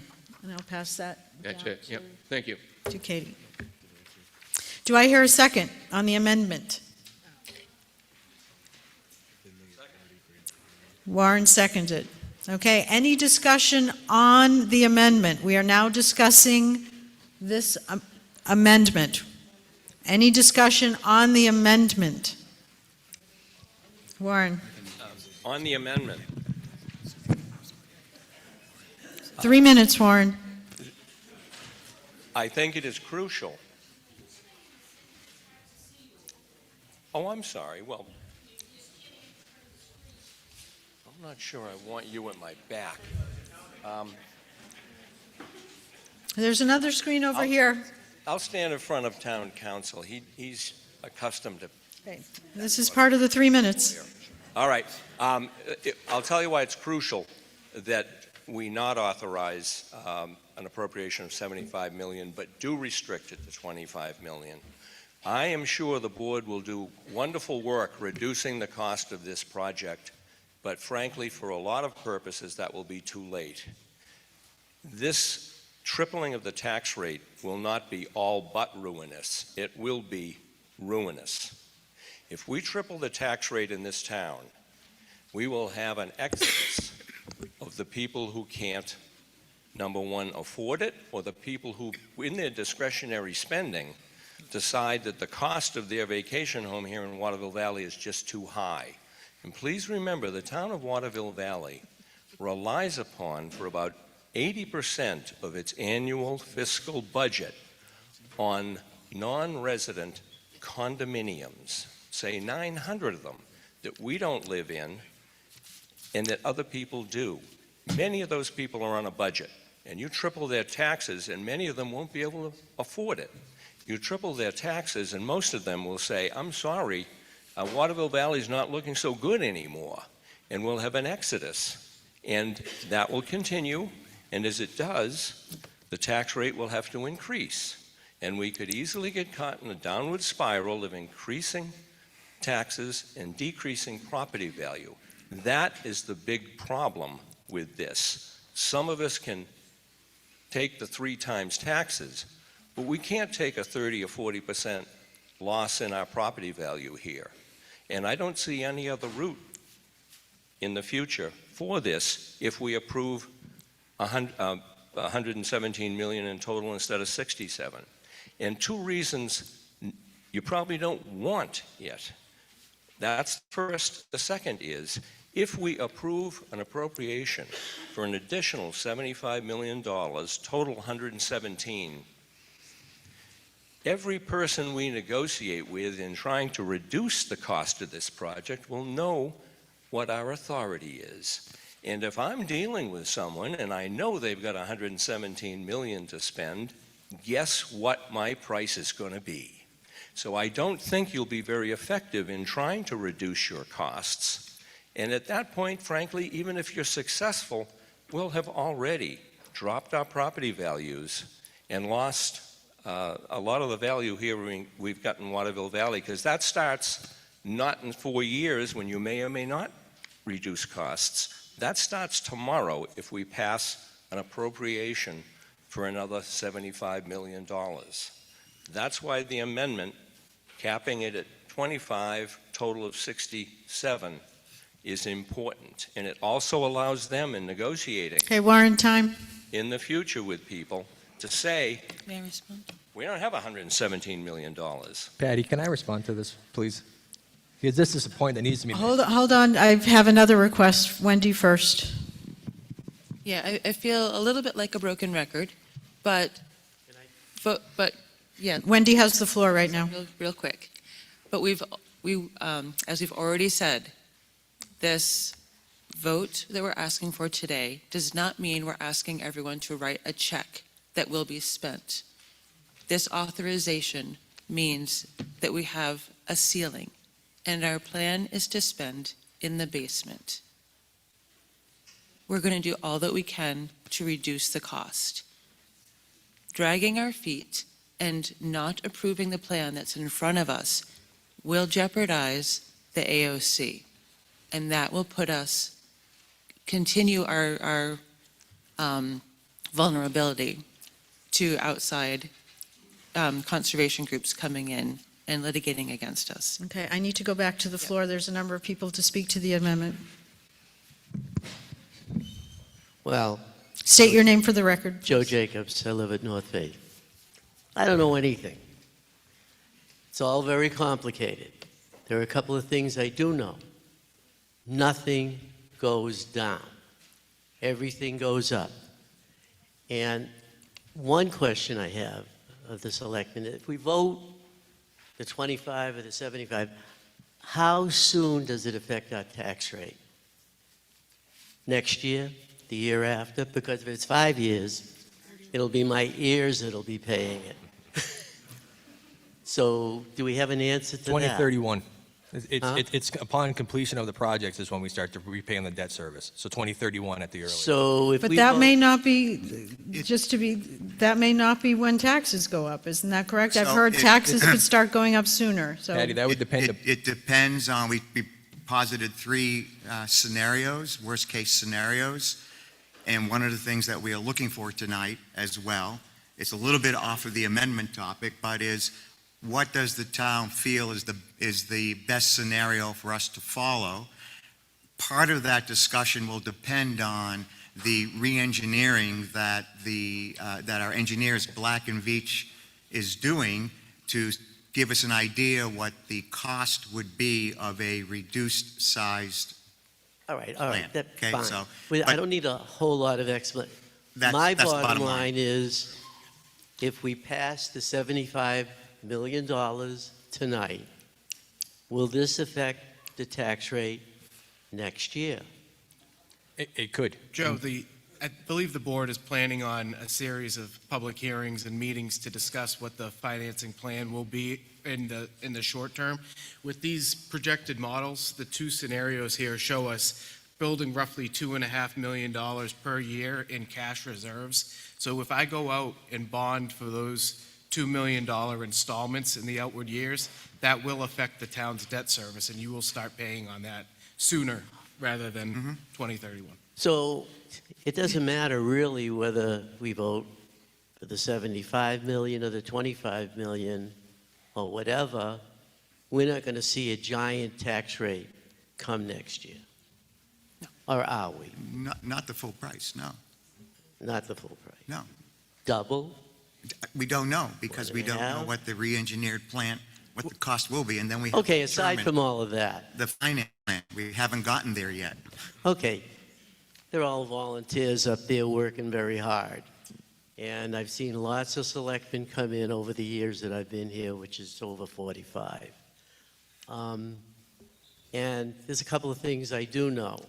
I don't trust the government. I don't trust the EPA. I don't trust anybody up there to tell us what's going to happen.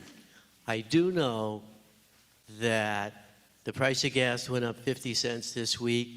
I know things are going to cost more from day to day, to week, to month, to year to year. And I feel like we might as well vote for the 72 million. I don't think there's anybody going to go take a long vacation in the Caribbean with our money over here. They're busy working hard. And nothing goes down. You can't expect 5 years from now that this project is going to cost less.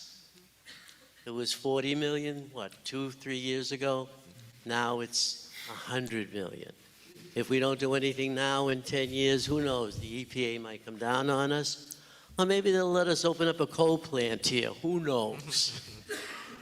Okay, But- time, Joe. My time is up, but my Thank question you. was how it affected the tax rate now.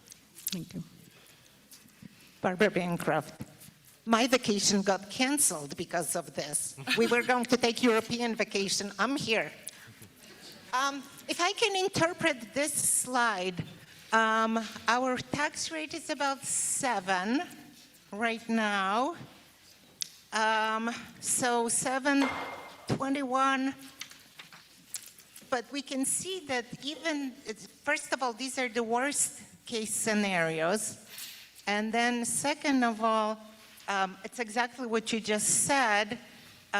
This looks to me like, maybe 50% rise, worst case scenario in 2030. So over 5 years, 50% rise. And then hopefully we won't get there. But none of those are fully triple. They're close, the worst one. But let's hope that we can stay somewhere here. And like you said, 2030, 2031 is when this really kicks in. So that's what I wanted to point out. And also, you know, hopefully not 3 times. Okay, was that a question, Barbara, or was that just pointing out? The question was really to bring back that slide and discuss it or clarify it. Okay, I think people are getting very antsy right now. Do you have any more clarification? I think you've discussed it. There are 3 more people waiting to discuss the amendment, after which time I want to bring the amendment to a vote. So these three that are waiting, and then we're going to call the question of the amendment. Amy Dill, can you go back to the slide with the cost estimate on it? That one. So I just wanted to explain for everybody in the room, to be fair, where we got the $25 million from. It was not completely random, or a total project cost of $67 million.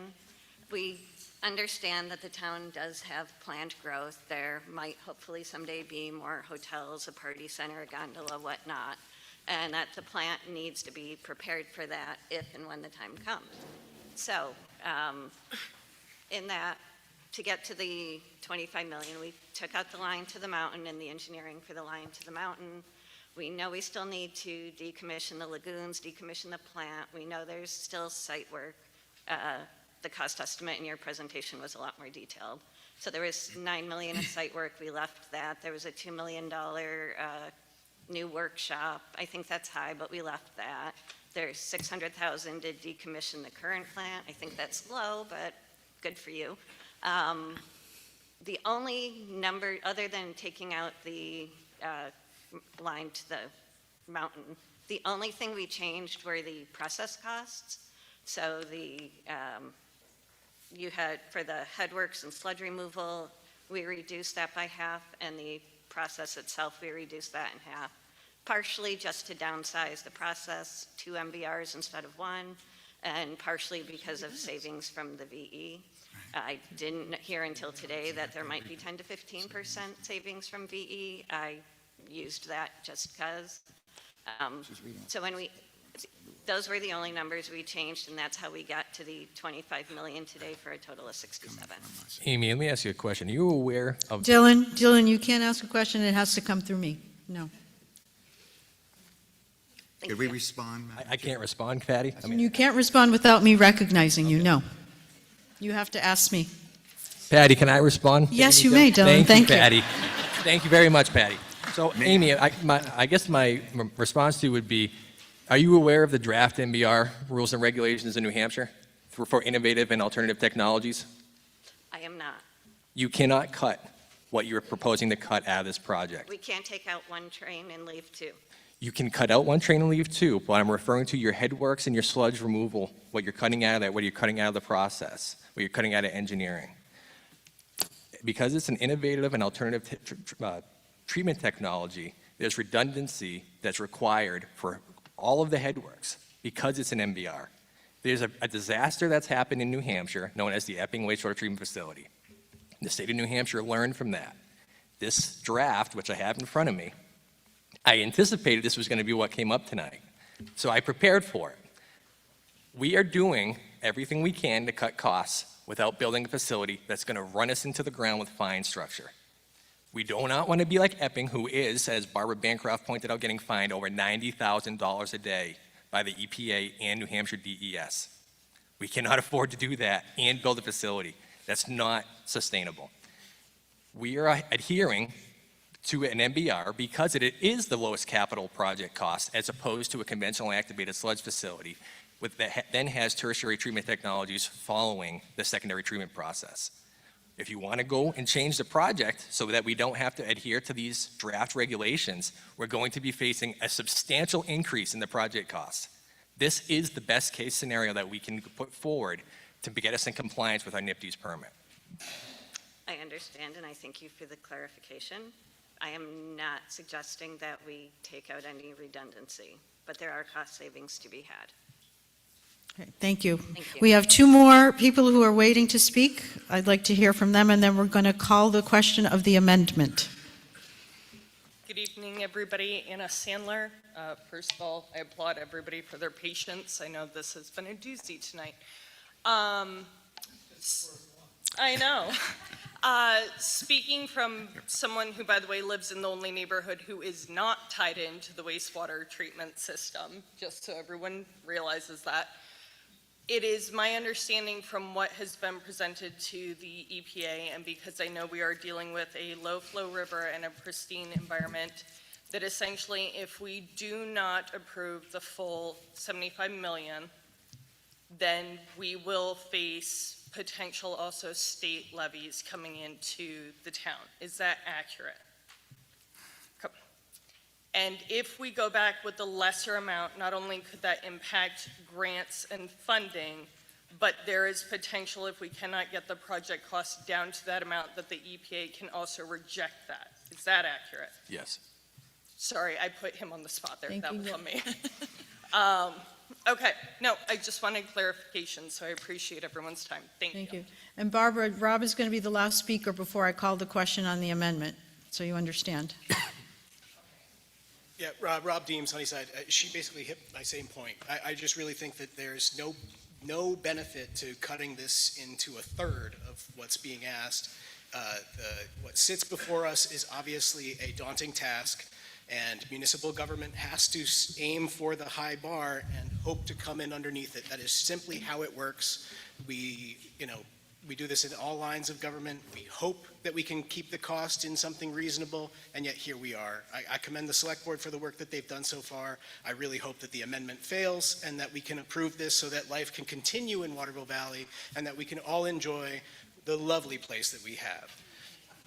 Thank you, Rob. At this point, everyone, I am going to call the question of the amendment. So we're not voting on the article, we are voting on the amendment. This is a show of cards vote.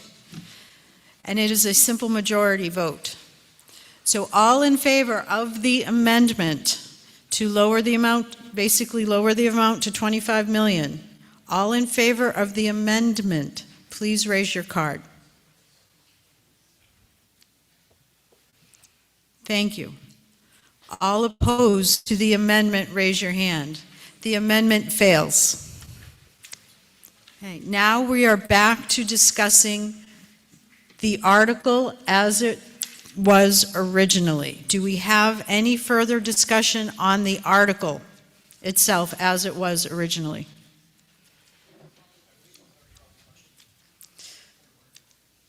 Okay, we are ready to vote, so listen up for instructions. This is a secret ballot vote.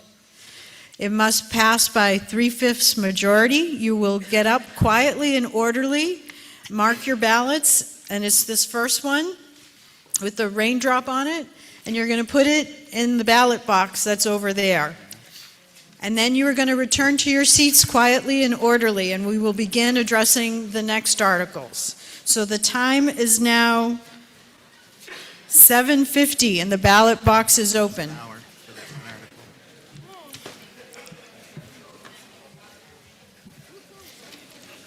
How you doing, Dylan?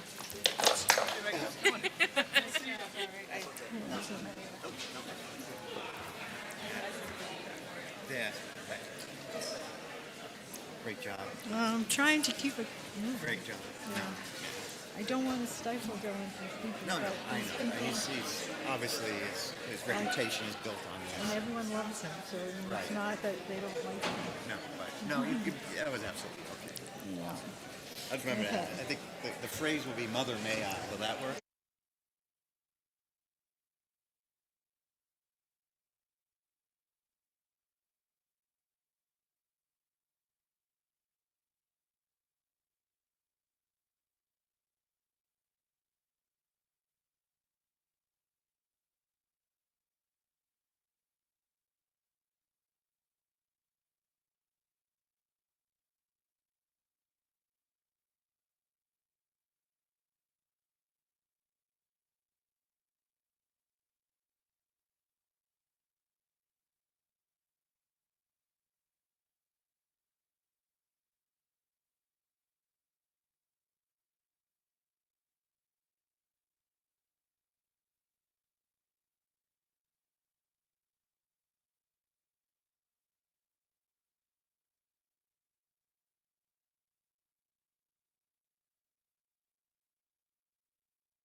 Please take your seats.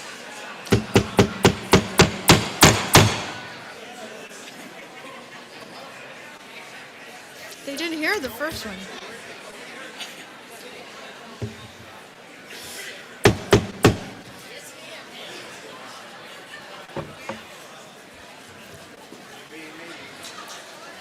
It's fun.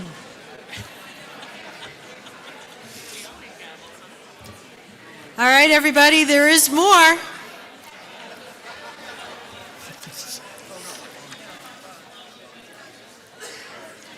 Okay, is everybody ready?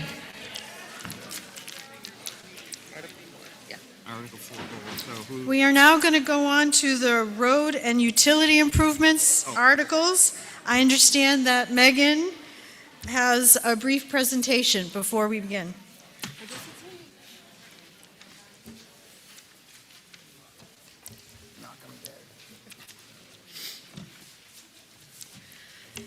Well, good evening, everybody.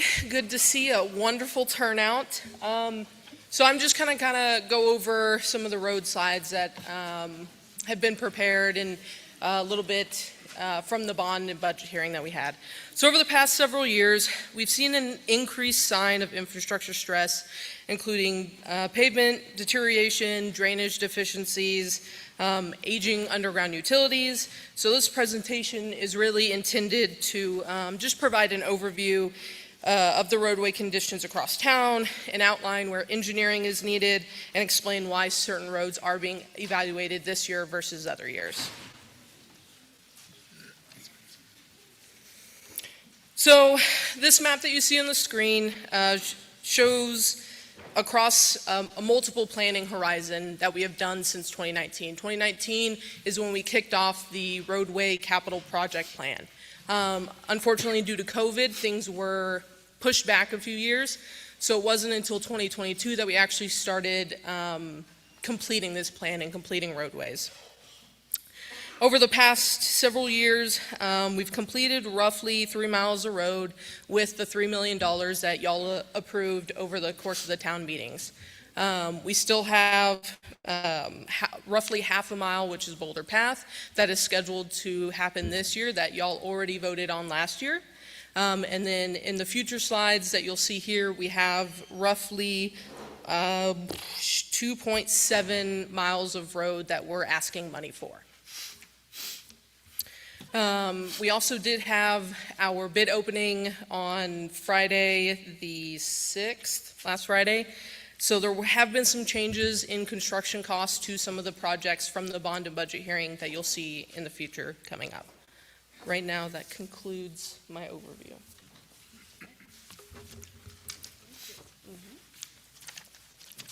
Do I hear a motion on Article 4? I move Article 4 as written in the warrant to raise and appropriate $5,500,000 for the purpose of engineering, permitting, site work, drainage, improvements, repairs, and repaving of Snows Mountain Road, Greeley Hill Road, and Jasinski Road, and the adjoining roads and sidewalks with said sum to come from bonds.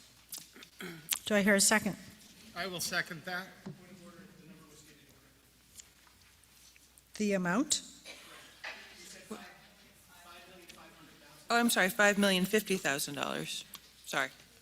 But not done yet, though. Wait. Yeah, Hold that thought. it will be changing. So I heard a second. I understand. I will second. Oh, you just seconded. Thank you. I understand the dollar amount has changed. Do I hear a motion? Yes, I make a motion to amend this article down to 4.5 million based on the bids that we have come in. Do I hear a second? I will second that motion. Any discussion on the amendment? On the amendment. Okay, let's vote on the amendment. All in favor of the amendment to change the amount? Yeah. Thank you. All opposed? The amendment passes.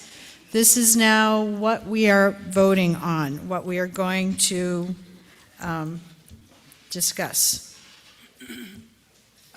I believe Megan has a few more things to say.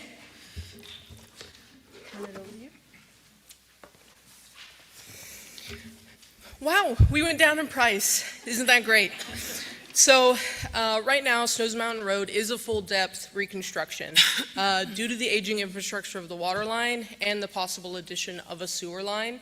And just the storms that we've had, the water runoff that's coming from the mountain, and the drainage issues that currently exist on Snows Mountain Road, that is why it will need to be a full reconstruction, regardless if the sewer line passes or not.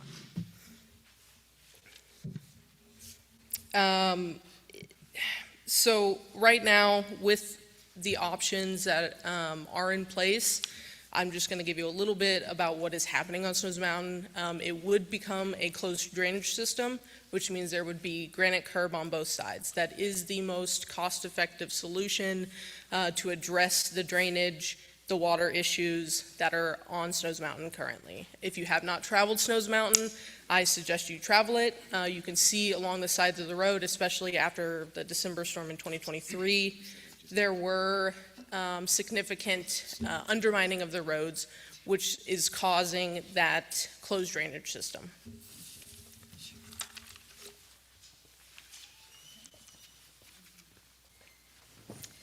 Note, the Select Board recommends approval of this article. Is there any discussion?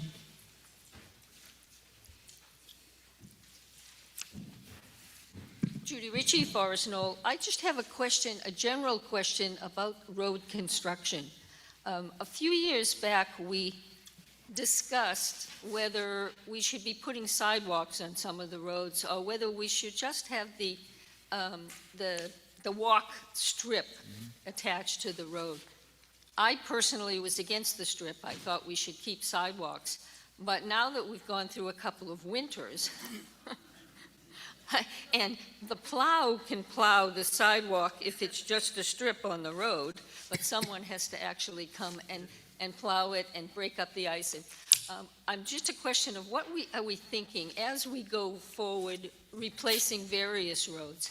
Are we going to do more of the strip on the side of the road, or are we going to continue to put in actual sidewalks? And you can answer from there if you want. Wherever's easiest. Since you're here. So that's a great question. So with the previous roads that we did from 2022 to 2024, 25, it was, after we went through many town meetings and public hearings, it was decided for the multi-use path, right, that doesn't have that granite curb. Boulder Path, there was many discussions during those public hearings for Boulder Path that it would be a curbed sidewalk, also for drainage purposes, but I would imagine that we would still have public hearings to get the sense of everybody to see what the townspeople collectively want. We're not just going to assume one or the other, we will ask public opinion. And based off of engineering, what is best for drainage at that time. Thank you. Mm-hmm. Want to add to that, Rich? No, I'm just wondering where else in town we might be putting sidewalks. Snows Mountain Road will not have sidewalks or a multi-use pathway. Hang on. Screw it. There you go. Alan Leal, Snows Mountain Road. I just want to say this. I've lived there for 21 years. The road is a disaster. We've had not just washouts, serious washouts, giant leaks. I had one behind my house that no one could find. This is like 10 years ago, because you guys were losing 80,000 gallons of water and no one knew where it went. It's constant there. Every year you guys are digging this up. This road's just a mess. The water, you guys did some work on the side, which is nice, but it's not sufficient. I think it really needs to be done. I think people should vote for it. And thank you. Thank you.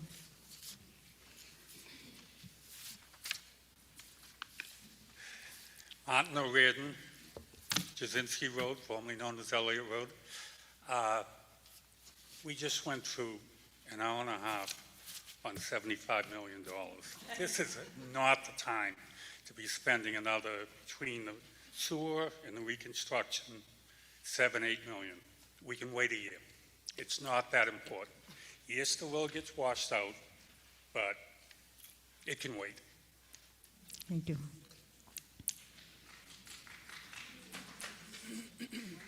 Charlie Pike. Just a question on if these two articles, just because sometimes I know government will duplicate things, if they both get approved, will... Which both? Which two are you? 3 and, this is 4 now? 4.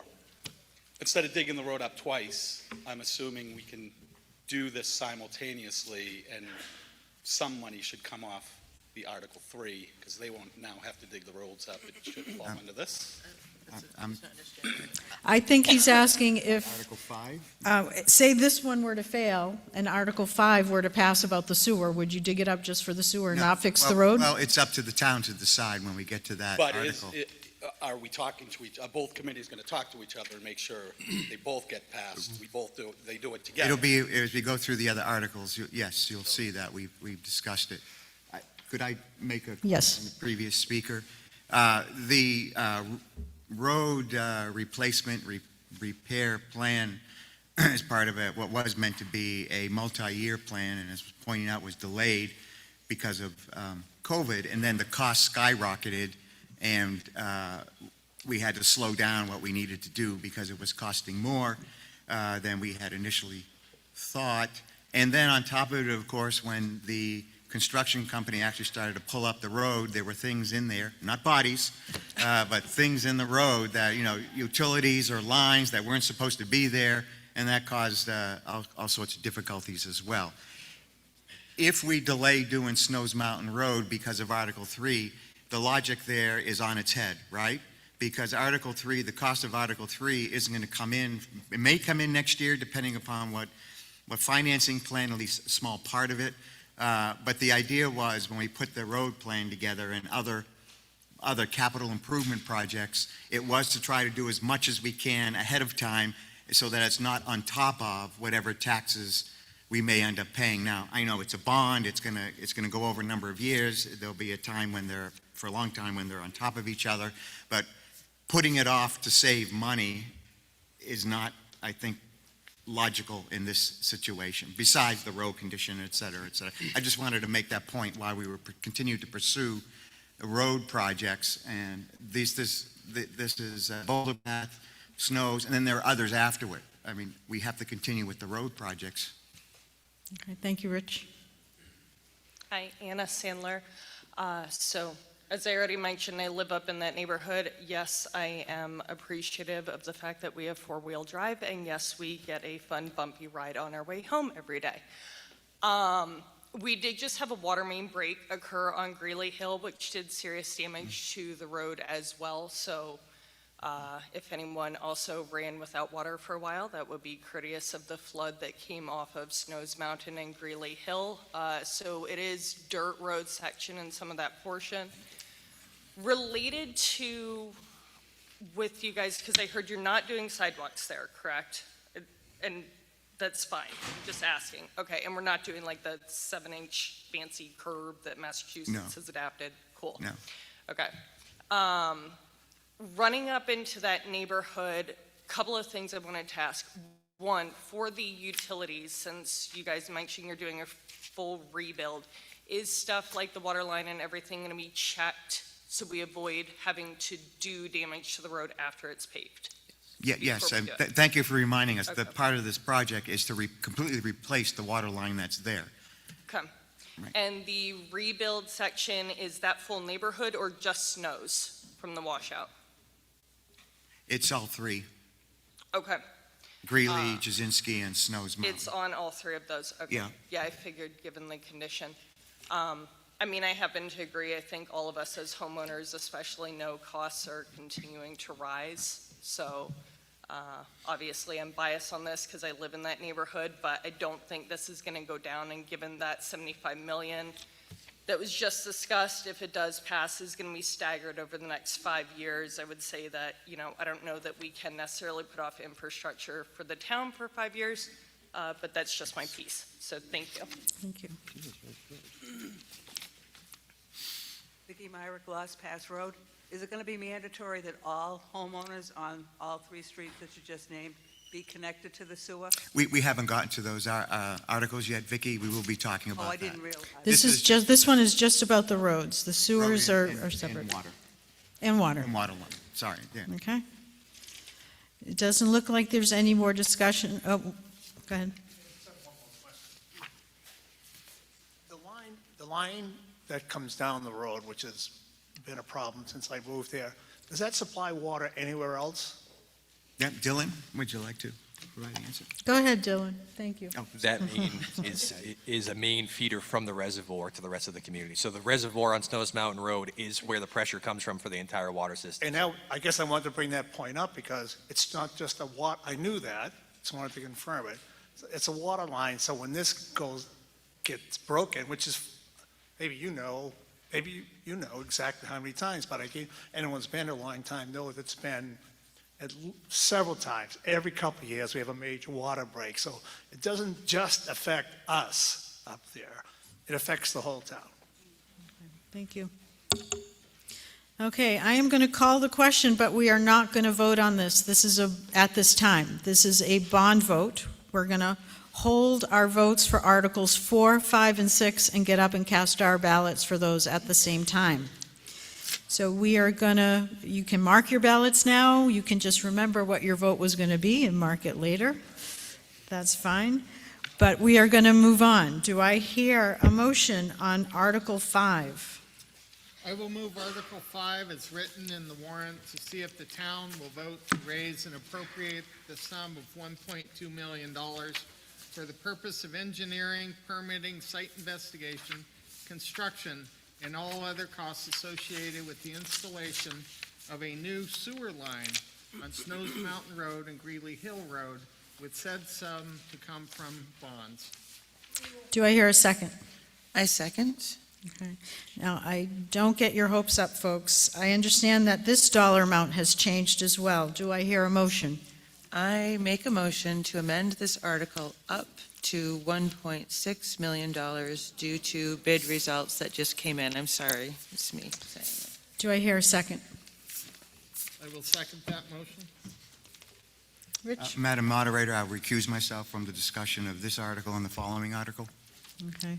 The Select Board recommends approval, and we'll vote on the amendment in a second, but I want to get this part. They recommend approval 2-0 with the one abstention, and just note that this is corrected to what appears in the warrant where it says it was a unanimous approval. There was one abstention.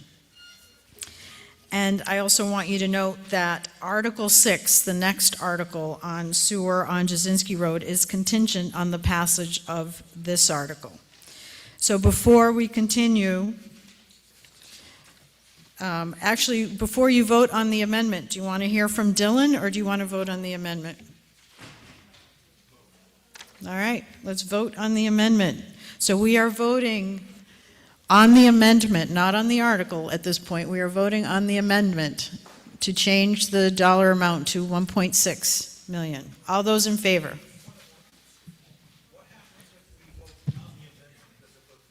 It goes back to the original article, but the amendment passes. Okay. Dylan, you have the floor. Thank you, Patty. More or less what this, the causation of this warrant article coming to fruition a few years ago at town meeting, or a couple of years ago at town meeting, there was a consensus reached by taxpayers and residents that they felt it would only be fair for the entire town to be connected to sewer if we're going to be building this wastewater treatment facility. This is what this is intended to do, is to extend sewer to Snows Mountain Road and Greeley Hill Roads. Again, Jasinski Road will follow this warrant article. All right, is there any discussion? Okay, I am going to call. Oh, go ahead. Okay. My name is Rich Rita, 38 Snows Mountain Road. While I appreciate the town wanting to be fair to those of us who live in Snows Mountain Road, it seems to me that $1.6 million is a lot of money for a sewer that will not, people who live on Snows Mountain Road will not be required to hook up to it unless their septic systems fail. Because we really don't know how many people will actually, or owners of property will actually hook up to this 1.6 million sewer line. And of course, what's not mentioned in here is the operation and maintenance costs associated. This is for engineering and construction of a sewer line. So it seems an awful lot of money. And as you might imagine, I'd have a similar comment in the next article, only with an exclamation point after it. I would also point out that if the town does want to be fair to those of us who live in Snows Mountain Road, there's other ways to pursue fairness, such as a sewer district or sewer rents, as provided in state law. So I would vote against spending $1.6 million to put a sewer line on Snows Mountain Road. Thank you. Thank you.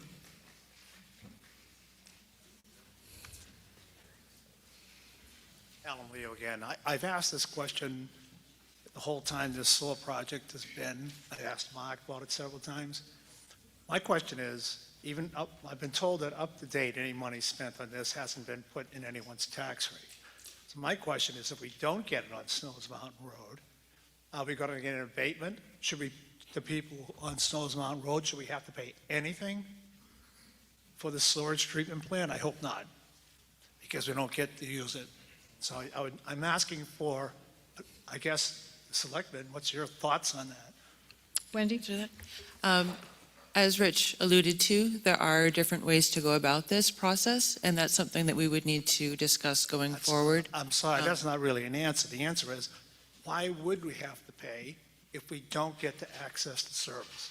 I hear you, and in a number of towns, there are sewer systems that not everyone, many of the residences are not able to connect to, yet they all bear the burden. So we've looked at different municipalities and their format, and That would definitely drive people out of town.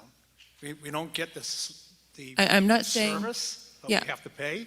I'm not saying that that's a definitive that you would have to pay. As Rich said, there are ways to create fairness in the system, such as charging people who do get to use the sewer system and not those who do not. We have not decided on how to move forward because we don't know if this article will pass or not. Understood.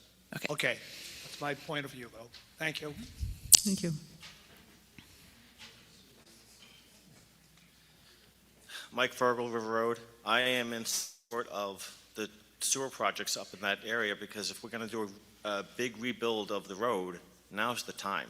If we wait and 10 years from now, those prices are only going to go up. So now's the time to do it because we're doing a rebuild of the road now where we have to dig all the way down into the road at sewer level just to rebuild it. Thank you. Oh, Katie, someone's coming up behind you. Oh, he's going to let you go. Thank you, Barry. Question, Katie Smith, Boulder Path. For the residents that aren't connected to the sewer, I live on Boulder Path, but we have a septic tank. Can they be part of the sewer district if they choose to not connect to sewer that's already available? That's a good question and something we'll have to be evaluating as we move forward.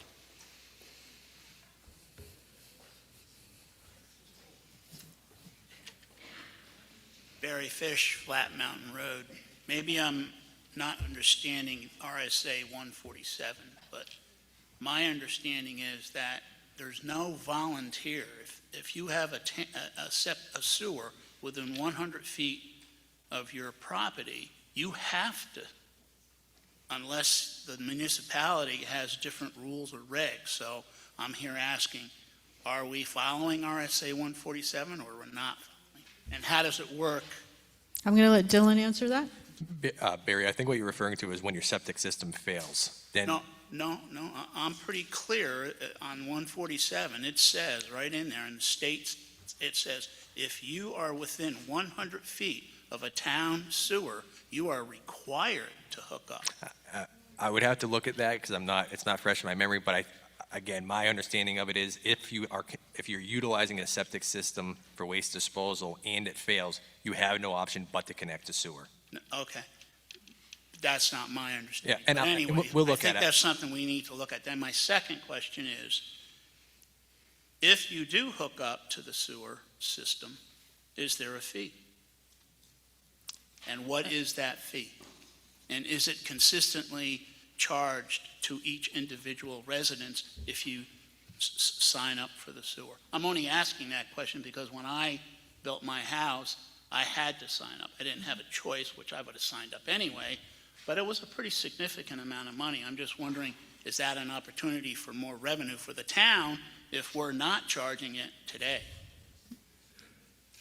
That's an issue that we've really just begun to discuss, to be honest with you. We haven't made any decisions with respect to that. There are two different philosophies. One would be, oh, we waive those fees. That could be a solution. The other solution would be we charge them a normal connection fee based on Yeah, well, just much as we do. I'm for only new asking homes. because I was I had to charged pay a fee. because I built a new home. So So I understand your, anyway, that's another opportunity. I'm the one who asked that question within our discussion. I'll follow up with you on 147. Thank you. Thank you.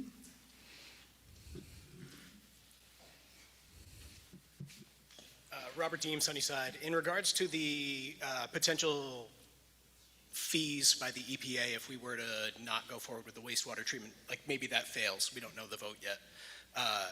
The fines that we would incur as a municipality, they're going to be distributed to the taxpayers. How do those get paid? Question mark. Yeah, that's a good question, Rob. I think that's something that we need a little more information on how that actually works, how those penalties are funded. But we have legal counsel, and that's something we will be asking if, God forbid, the time comes. We also wouldn't necessarily be allowing roads that aren't on the sewer system to be free of the same fines that all the rest of the community is going to be fined for, correct? That would be logical. Definitely something we'd have to. I look at the sewer system as a municipal structure, right? It's as important as a school. You may not have children who go to the school, but it's as important as a school. I see extending that as a benefit to the entire community. That all said, if there are significant costs, if that vote fails, that we start to incur, I can't assume somebody's going to say, well, I don't have sewer, so I don't get to have to pay these either. But I guess that's for legal, and they already left. Yeah. Okay.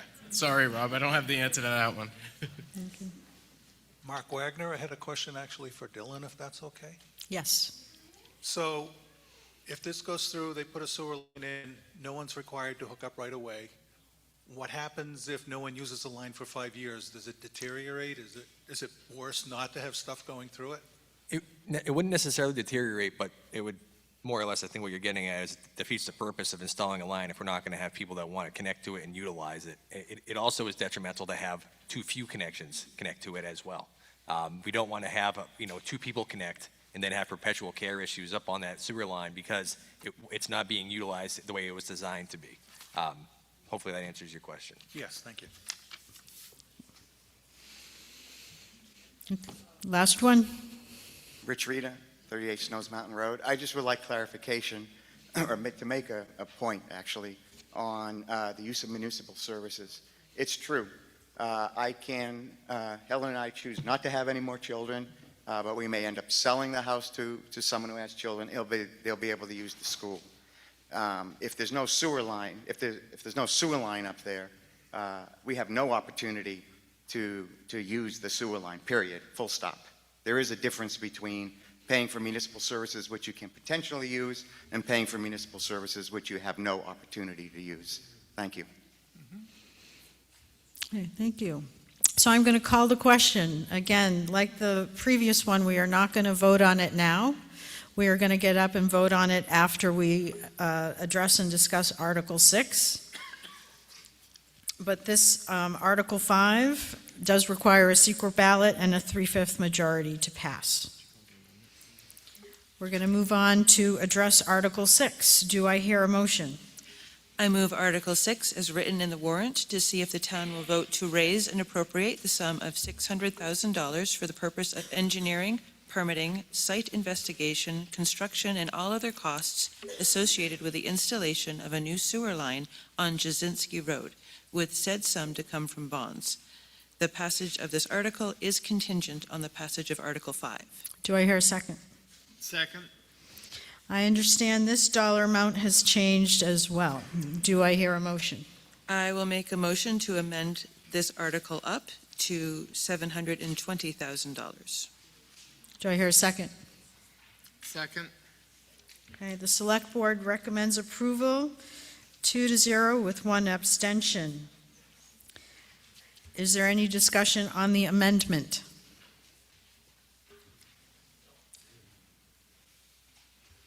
No. Okay, all in favor of the amendment? Thank you. All opposed? The amendment passes. Is there any discussion on the article as amended? Two questions. One would be, so the total amount possible for sewer line up in that area would be 2.3 million if both articles pass. Yes, Is that correct? Is that, yes, with the 1.6 and 720. okay, I can still do it. The second would be, why is Jasinski Road broken out separately from the others? I'll let Wendy answer that. The Select Board looked at it, and with only 4 houses that could be serviced on Jasinski Road, we understand the fairness point that everyone had made last year at town meeting, but we felt it was appropriate to break it out because that's a significant cost for a very limited benefit. Thank you. Could you put up the map of... State your name again, just. Martin O'Riordan, Thank you. Jasinski Road. Could you put up the map again? Who has the map? If you look at Jasinski Road, 15, 22, 23, 24, 27, and 26 all front on other roads.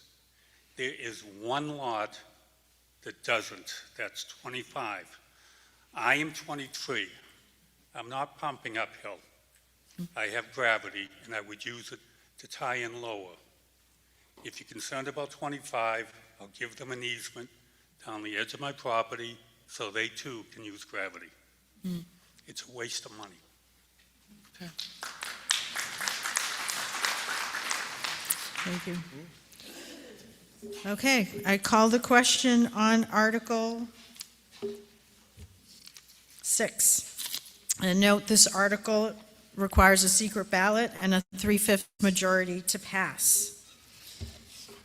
So at this point, we are going to get up and vote on Articles 4, 5, and 6. They each have a different little symbol on them, and the ballot boxes have the matching symbol. So please, Can I say something real quick?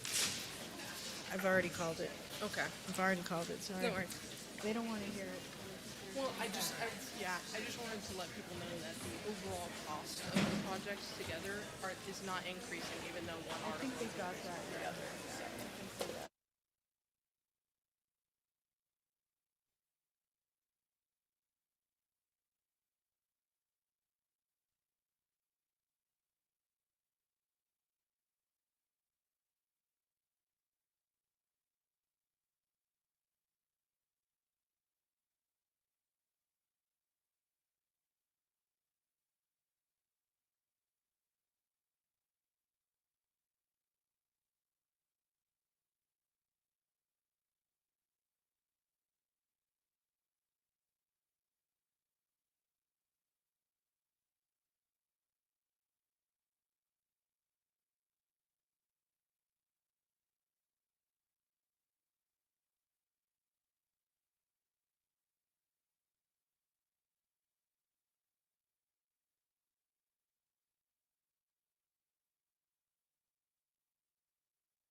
As soon as you voted, please sit down.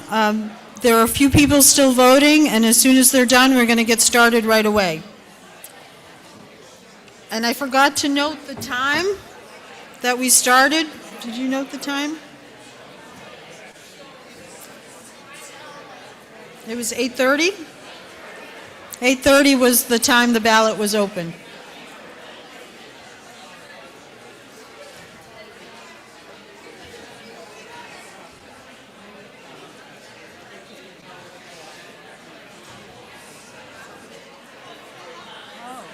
Don't accept, yeah. Oh, I see.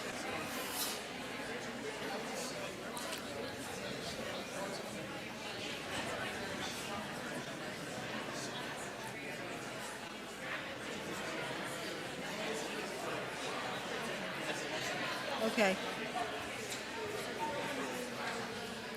I know some people are starting to leave, but when you do leave, you cannot give your ballot to someone else. There's no proxy voting. So make sure you do not give your ballot to someone else if you need to leave. That is not allowed.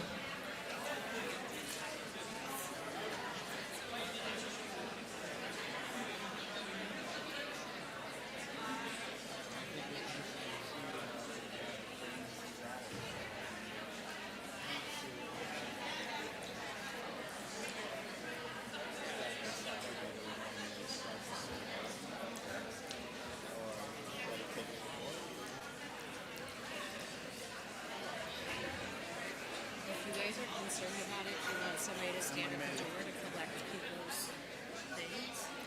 No. Okay. Please take your seats.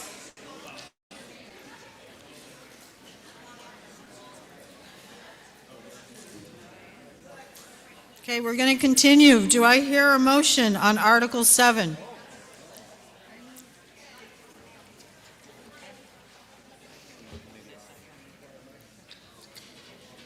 Okay. I move Article 7 as written in the warrant to see if the town will vote to raise and appropriate the sum of $221,000 for the purpose of engineering, permitting, site work, drainage improvements, repairs, and repaving of Valley Road and the adjoining roads and sidewalks with said sum to come from bonds. Do I hear a second? I'll second that. Thank you. The Select Board recommends approval of this article, and Megan, you have the floor. Are these magic? Could use one. More roads. So just to be a little clearer, especially with the warrant, this is not for the actual construction or repairs of this portion of Valley Road. This is for permitting and engineering. Okay, I just want that to be clear. As you know, Valley Road is the heaviest traveled road in town. It's the main drag, is what we call it internally. And this portion specifically, the one that has the green square, did have a failure. Thankfully, we have thus patched it with pavement, but there was a sinkhole, and we did fill it in the meantime with concrete. So as of right now, and we continuously monitor it, as of right now, there is no significant failure that could happen this year.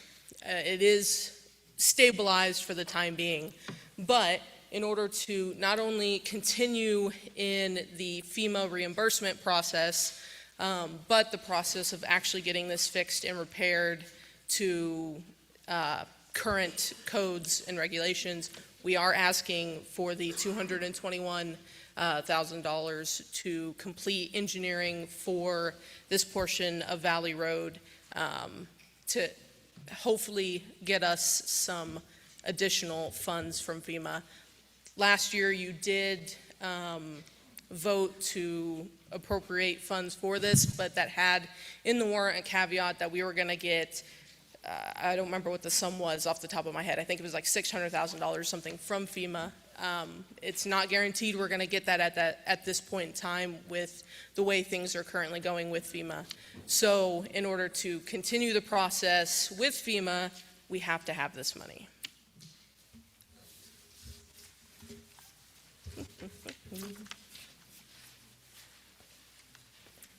Thank you, Megan. Is there any discussion on this article? Okay. We are calling the vote on this, but like the others, we're going to batch up 7, 8, and 9 to vote at one time.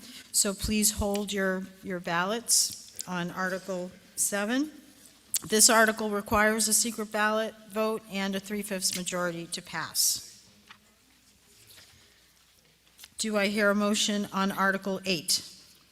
I will move Article 8 as written in the warrant to see if the town will vote to raise and appropriate the sum of $190,000 for the purpose of engineering, permitting, and site work, drainage improvements, repairs, and repaving of Lost Pass, Cascade Ridge, and Beam Bender roads, and the adjoining roads and sidewalks, with said sum to come from bonds. Do I hear a second? I second the motion. Okay, the Select Board recommends approval of this article, and Megan has a few more things to say. I just love being up here in front of y'all. So, like I said with the Snows Mountain, I definitely urge you, if you have not been up Lost Pass Road, to travel Lost Pass Road. Right now, it is the worst road in town, especially for plowing. You'll about hit the roof of your car if you travel up that road. So we need money for the engineering. It is part of our current road capital project plan for 2027, hopefully, assuming y'all approve it, to get reconstructed in 2027. But we have to do the legwork now in order to get the accurate numbers for 2027, which is, this is what this ask is, to get us those numbers, see what is actually needed for Lost Pass and its current conditions.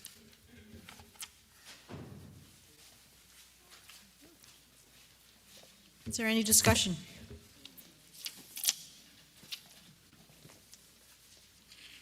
Okay, so I call the vote.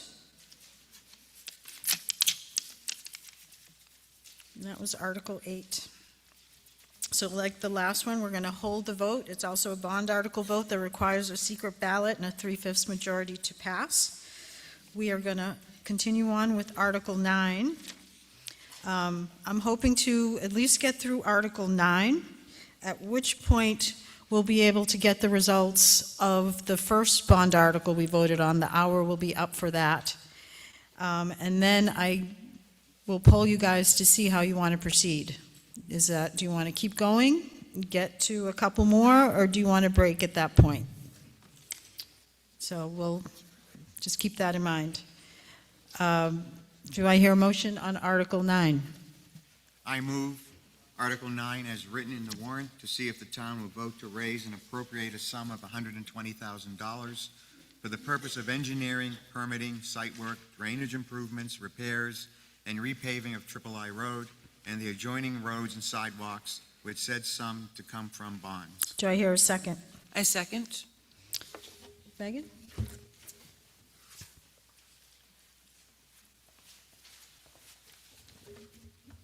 Last one for roads, I promise. So, again, last year we did come to town meeting and ask for a sum of money to do Triple I Road. That was with the impression that FEMA and the Forest Service would help us cover it. With the agreement that we have with the Forest Service, it is maintenance of Triple I Road. It is an alternate route to get out of town. It's also the most traveled road to get to the Livermore parking area that leads out into the trails. This road has significant pavement degradation due to a variety of different factors. One, the unfortunate lack of maintenance in response from Forest Service allowing us to do it, but also the storms that jump the river and cross the roads. Right now, I've been talking with the Forest Service since 2023 to try and get this road redone. Right now, I'm very hopeful that the Forest Service will allow us to do a reclaim and repave.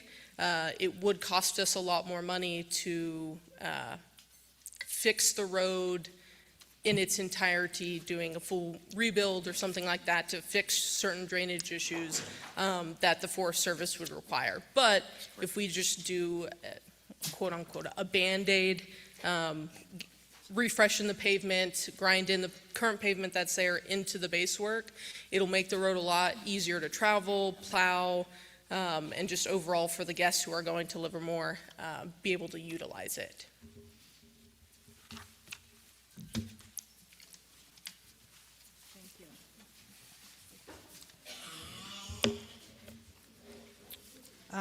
I want to note the select board recommends approval 2-1 for this article.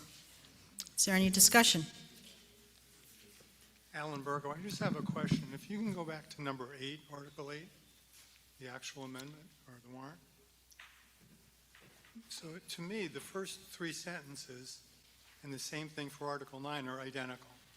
But this one's called road engineering, the other one's called road reconstruction. What are we doing? If you would just read the first three lines, they're the same. Purpose of engineering, permitting, site work, etc. So one's called road, number 9 says road construction, number 8 says engineering. I'm just talking about the title. Just if I could draw your attention to where we have repairs and repaving of Triple I Road included in this article. It's not in 8? In 8, we have, There's repairs and repaving. May I, Steve? This is the title of the slide. This is I not what's in understand. the warrant article. But I want to know what I'm voting for. Am I voting for If engineering? You're voting for what's in the warrant article, not the title. The title was a convention we used to try to separate them out. Perhaps we made a mistake and this should be road engineering / construction. But if I understand your question What I'm correctly, saying is they both should be the same, whatever they are. the title should be the same. Okay. And What should the title be? Well, what does it say? It says for the purpose of engineering, permitting, site work, drain improvement, repairs, and repaving. We don't even have to put a title if we don't want. Just Article 9. Okay, thank you.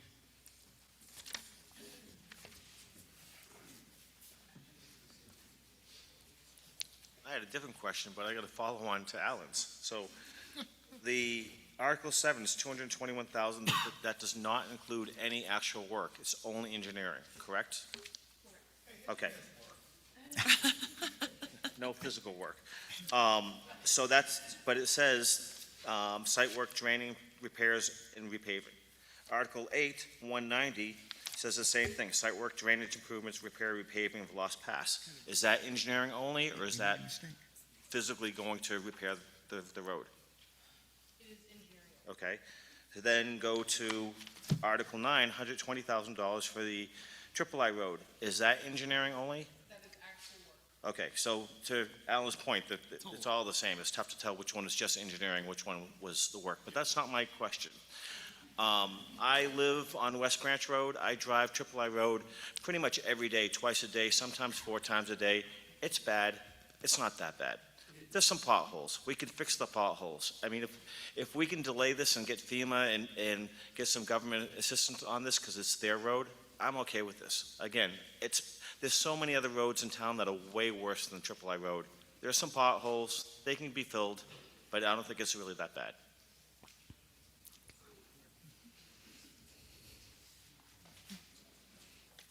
Helene Childs, 133 West Branch Road. I have a question for Megan. This is referring to just the Triple I Road that goes from the ski road to the dead end as people pull into Livermore and cross the bridge, right? That's the Correct. section, just Correct. So the from smaller East section. Cherry Road to the bridge. West That was Branch. repaved, this year. Okay. It's that portion there. It is not all the way to exit 31. 31, yes. Okay, thank you. Okay, at this point, I want to announce that we can close the ballot box for Article 3. And it's time to call the question on this, which means we're going to get up and vote on Articles 7, 8, and 9, which are the 3 remaining bond articles that require a secret ballot vote and a 3/5 majority.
Folks, somebody found a key out in the parking lot. Is this anyone's key?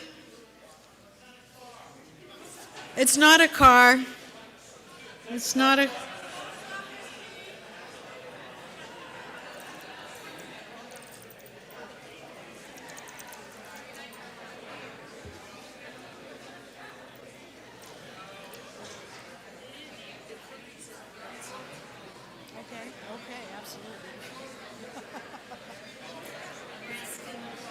Yes, that's what we.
Okay, folks, we're going to get started in another couple minutes, and I'm going to ask you how you want to proceed, so be thinking about that.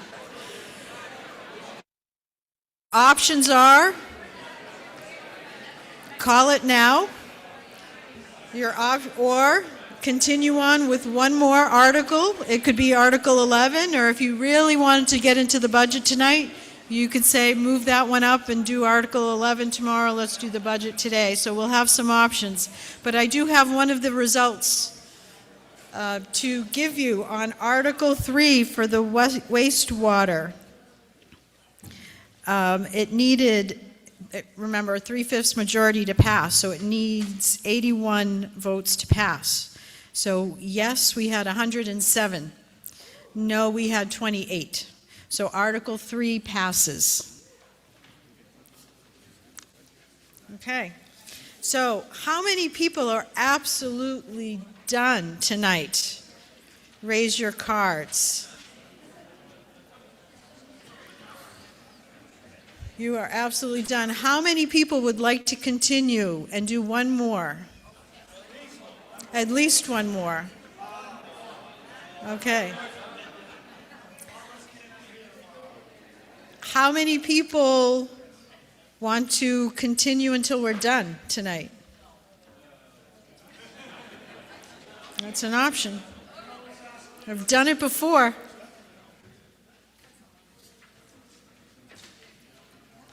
How many people, last question, would really like to move the budget article next and address that tonight? How many people want to keep the order, the aerial rights petition article?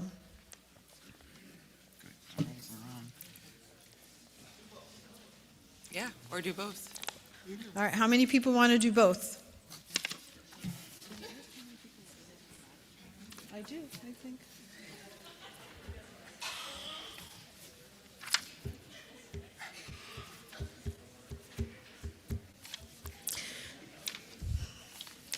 How many people will come back tomorrow? Yeah, Yeah, see? That's not say that. fair. Okay.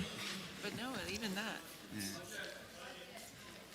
Budget. Okay, we're going to move on. We're going to hold Article 11 until after the budget, and we're going to address the budget article next. And just so you know, I have received a request signed by 5 voters to have a secret ballot vote on the budget. It does not need to remain open for 1 hour, but it may go on just long enough for us to get the results of the previous bond votes that we had. So at this point, I understand Rich has a brief presentation on an overview of the monetary warrant articles. So this will be quick, and I just want to bring up one point before Steve gives the overall operating budget presentation. We flip things around, right? In years past, we did all the other special warrant articles and capital reserve articles, many of which involve general taxation as the funding source. So we knew when we began to discuss the operating budget, which was the big kahuna, right, in terms of the impact on general taxation, we knew what all the earlier votes were, so we knew how much would be added to the tax rate just for those articles before we got to deciding what we wanted to do with the operating budget. So we flipped that because of popular demand, if I can put it that way, and we're going to do the operating budget first. So just wanted to make that point and just show this one slide which talks about, it's just about general taxation. It's not about fund balance for funding. It's not about bonding for funding. It occurred to the select board that people want to know as much as possible, and these are all estimates, right, because we do the actual rate setting in October, but what we're looking at for the impact on the tax rate if we just took out all the warrant articles that dealt with general taxation as a funding source. So you can see the big one is, I'm sorry, I don't have a pointer. The big one is the operating budget with the increase of 820. That would all be from general taxation. The special warrant articles, we're asking for 277,335, although it's a reduction from what we asked last year. So that would be from general taxation. And the capital reserve funds, these are the funds that we brought in last year for the most part based on town request. This is putting money aside for specific projects, so we're not, faced with just bonding a capital project, whether it's an ambulance or a fire engine or whatever else. So last year was the first year that the select board decided to really concentrate on putting money away for the future for these projects. So we created 3 capital reserve funds in addition to the ones we already have. And this year we're asking for more money, $310,000. All of that would come from general taxation to put money away in, I forget the exact number of new capital reserve fund accounts that we were, is it 4 or 5? I think it's 3 or 4, Rich. 3 or 4. And so that's general taxation. So if you're looking at it just in terms of what's going to cost us in terms of general taxation, because that's how property owners rate, that's what we want to know. What we're looking for is an increase to $644,530. That's what we would have to, addition you would pay to our taxes in 26 if everything was improved. The other aspect of this you have to consider is revenues, right? Because we apply revenues to our expenses, and these are the estimate we think in revenues that we're going to get. And you see it's basically flat from 2025. But the larger point here is that the revenue, the generator of almost all of our revenues is the operating budget. It's something to keep in mind when we talk about the operating budget. So changes in the operating budget will almost certainly mean changes in, almost certainly reductions in revenues. There is a connection there that we should all be aware of. The bottom line is you sum up all the numbers, and it's $630,010 is what we would have to obligate for general taxation for 2026. If someone was looking for a basic bottom line number, how much is it going to cost me in taxes in 2026? That is the additional amount. Could you put up the next slide, please? So you've seen this before. That is an tax rate income of 85 cents. The school decision, the vote yesterday, they reduced their budget that resulted in an 8 cents reduction to that tax rate, which means that the net rate change for our taxes in 26 would be 77 cents per thousand, and you can interpolate among these numbers like where you would foot, what your increase would be in terms of annual taxes. But wait, there's more. Ooh, I don't want to do that. And the more is this. So as we've gone through since the hearing, the public hearing, we decided to make some changes to a number of articles, all of which are related to general taxation. So the Capital Reserve Fund, Article 17, we've reduced by 25,000. When we get there, we'll talk about what that reduction is. Article 18, the Community Power Committee asked that we table their ask for 25,000 out of general taxation from this year. So that's removed from general taxation. Article 29, again, it's an article that the Select Board decided was going to table for this year. Again, when we get to those articles, we can talk to the specifics of why we made those decisions. The bottom line is that now we're looking at $553,500, which means 75 cents per thousand. You add in the reduction from the school board.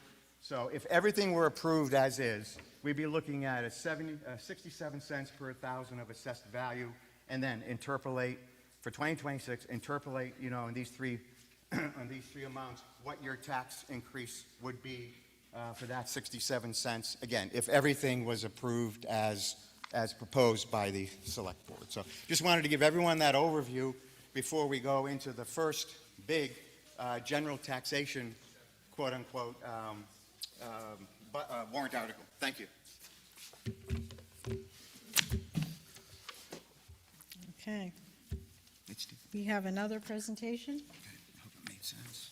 Steve. Yeah. Steve is. We haven't considered the article. No, he's going to do it. Thank you, Patty. So this chart here that you see on the screen just it expands upon the chart that you saw previously that Rich showed. And what I mean by expanding is that it shows a little more detail to how the bottom line of $660,000. Again, that's if every special warrant article that you're going to see moving forward gets approved along with your operating budget's impact. So, 553. It's now 553. Thank you, Richie. So we have here in the second line bonded items. So we show the bonded articles that were approved last year, the $2.4 million of road money that we not only got authorization for, but actually borrowed last year. That's going to talk to the increase in your debt service that you're going to see in a later slide.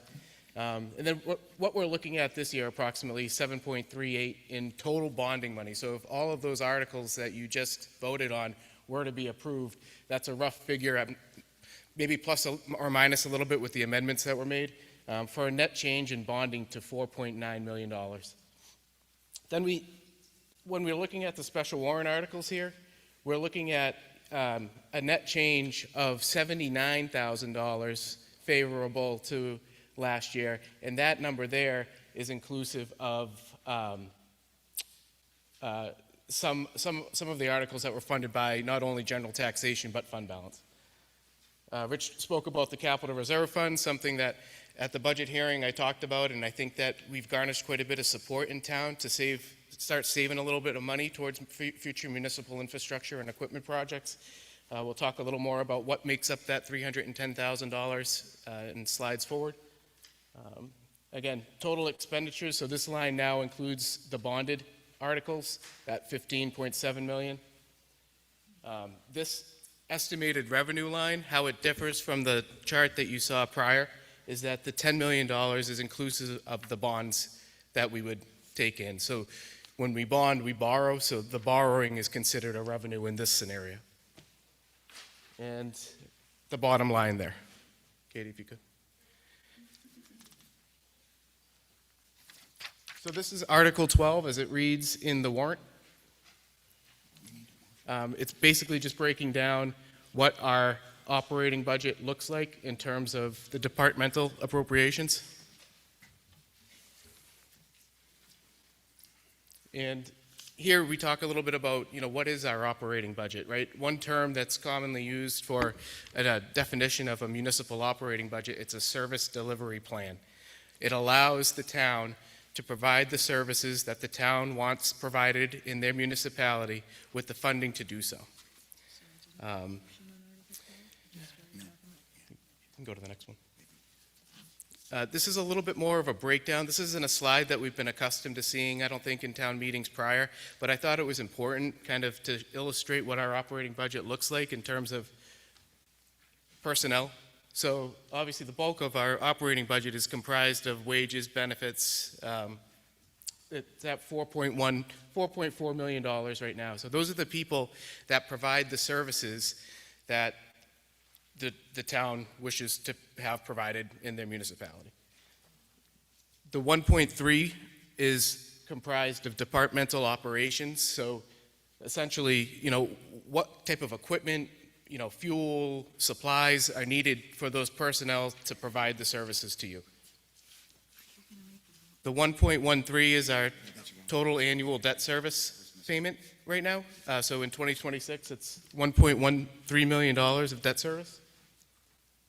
We have other essential non-departmental expenses here that I've outlined. $164,000 in utility payments, $130,000 in IT and network services, about $114,000 in insurances, property liability, workers' comp, $40,000 in legal support, $26,000 for our assessing services, and $20,000 for our planning and zoning support. Beneath that, the town has historically provided some community support to various programs. So here I outline the transit service agreement that we partner with the resort on their transit services, the Ray Center, the support that we've provided to the Ray Center in the past. Fireworks, unfortunately, went up a little this year due to the popular demand of it being the 250th anniversary of the country. Health agencies, so we do donations in the sum of about $7,000 to various community agencies. We also support the library. We do budget for some welfare, and our Conservation Commission is built into that sum as well. And then the final two I outlined is a $10,000 donation to the Historical Society, as well as a $10,000 donation to WVAIA. All right, so we're 12%. It's a big increase. I'm not gonna deny that. It's a year-over-year increase of 12% to an operating budget is significant. It's, like Rich alluded to, $820,000. So what comprises, how does that look in terms of where is that $820 coming from, $820,000 coming from? So first and foremost is, we have personnel. 3 years ago, the select board decided to implement an escalator to our cost of living increase. So for many, many years, the town had given their employees the cost of living increase based on what the Northeast region's CPI was. 10 to 15 years of that, we saw 1% increases, 1.5%, 0.5% here and there. Just wasn't sustainable to keeping up with market wages. So a few years ago, the select board decided to, let's look at adding 1% on top of whatever CPI is doing for the year so that we can stay current with market wages and hope in an effort to retain our employees. So CPI in the New England region, as far as November's numbers go, was 3.1%, plus the percent gets us to the 4.1%. So the town staff effective increases is a $129,000 addition to your 2026 budget. 91,000 were increases to wages that the select board approved last year. We decided to put in a $50,000 budget for recruiting in an effort to hopefully attract a good quality, seasoned town manager that can effectively move us forward here as a town.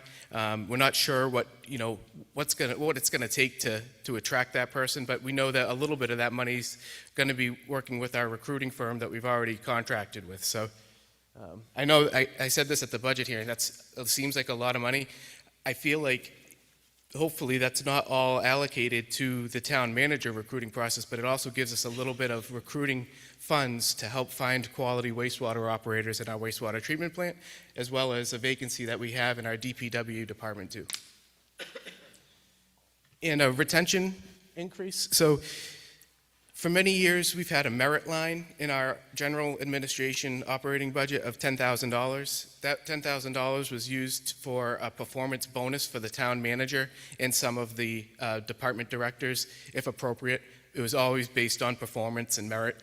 I'm suggesting that the board's suggesting that we increase that a little bit to be more inclusive of not only our town manager, our directors, but also to have some money to reward our full-time and part-time employees as well. All right, so personnel is just, let's say $300,000 of that $820,000 increase year over year to your operating budget. I spoke about this briefly. $270,000 of an increase to our debt service occurred in 2026. That was directly related to the borrowing we did last year for road money and the second half of the ambulance that we purchased. So below there, you'll see that 2.65 of bond issuance. We went to the bond bank. We got a rate of 3.94 on a sale that occurred last July.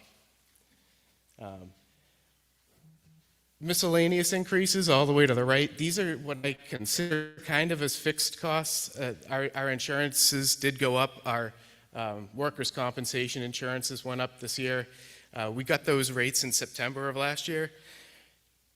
Katie brought up at our budget hearing is what efforts are you doing to shop it? And that was a great comment, and that's definitely something that I would be looking to do this year. The timing of when we got our new rates last year coincided with another major event that happened here in town, obviously. So we will work on those insurance rates this year for sure.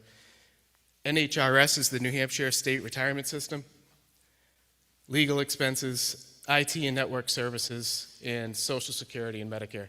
I will say, one win I think last year that kudos to Katie was able to negotiate with another life insurance carrier to get our rates down in that category. So, we are looking at these things.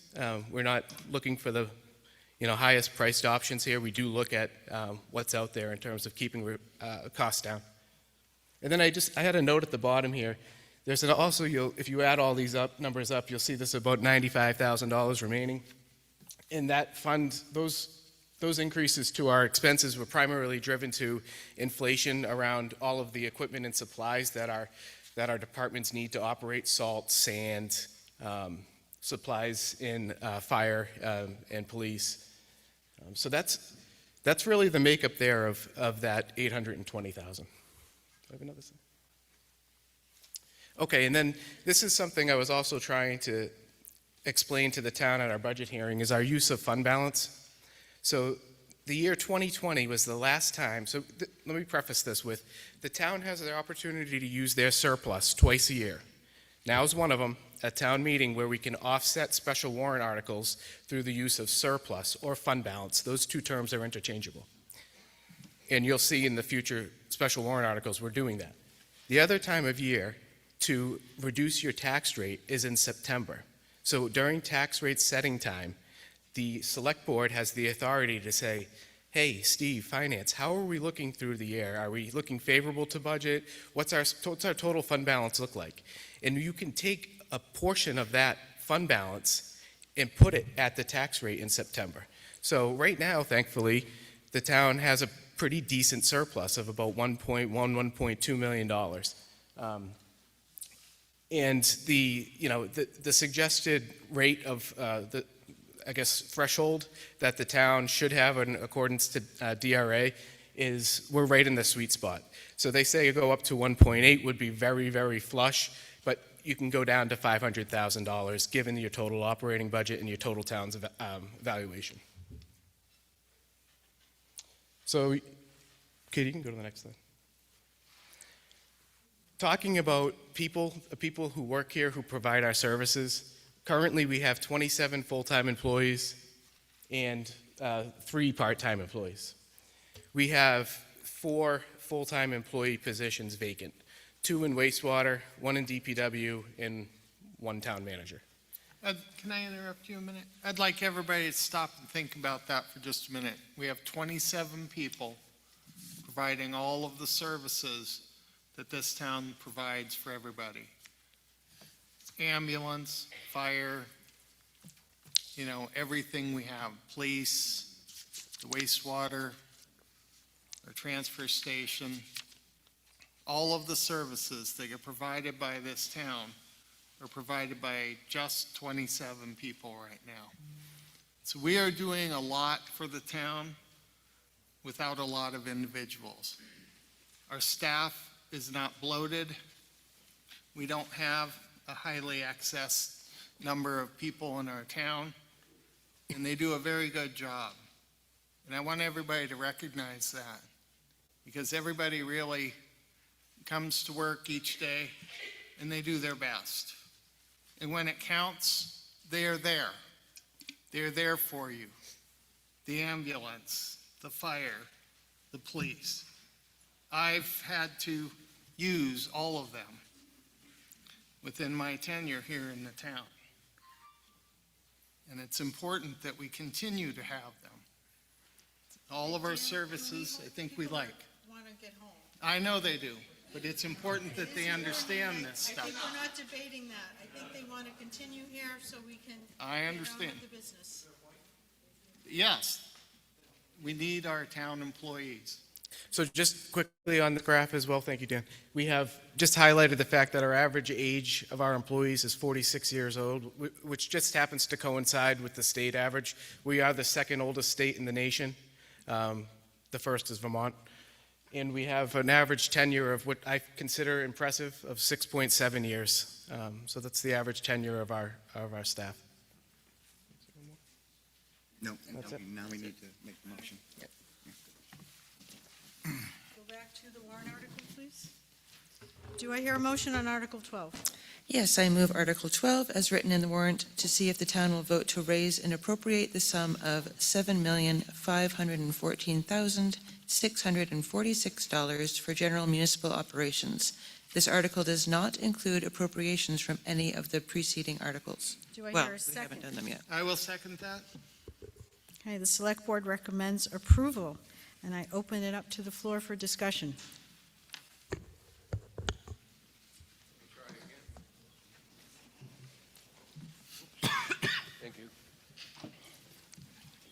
Stan Picos.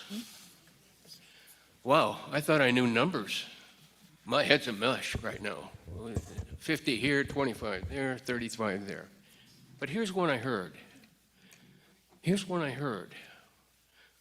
Unanimously, this board, with your assistance, is recommending a 12% increase over last year's budget authorization. Is that the correct number? Okay, and I think I saw a small number up there that the authorization we had last year, you guys underspent by 300 grand. So your proposal for this year is not a 12% increase over actual spending, it's 15.5% increase over actual spending. I think you have a number in your mind of 16% because, why do I say that? For the last 3 years, not your proposal here, you folks have come to us 3 years in a row with average increase in tax spending, general tax spending, of 16% per year. 16% per year, which is way out of whack with our historical averages.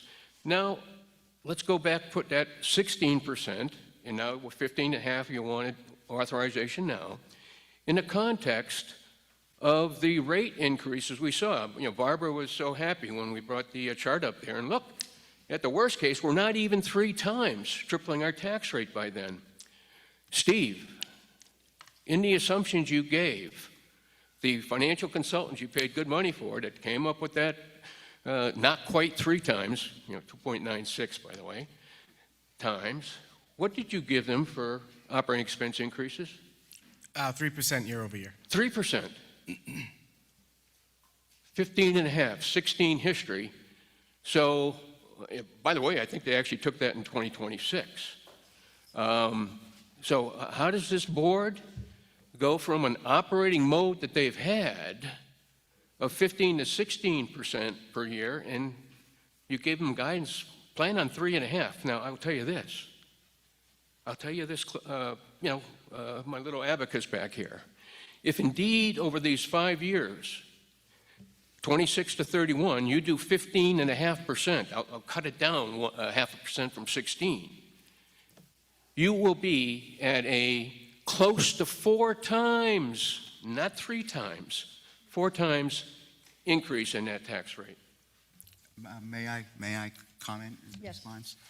Stan, don't necessarily disagree with you. We really don't know what that will be because we don't have the final number yet on the plant. It will be a lot, and we're all taxpayers up here too, and we get that.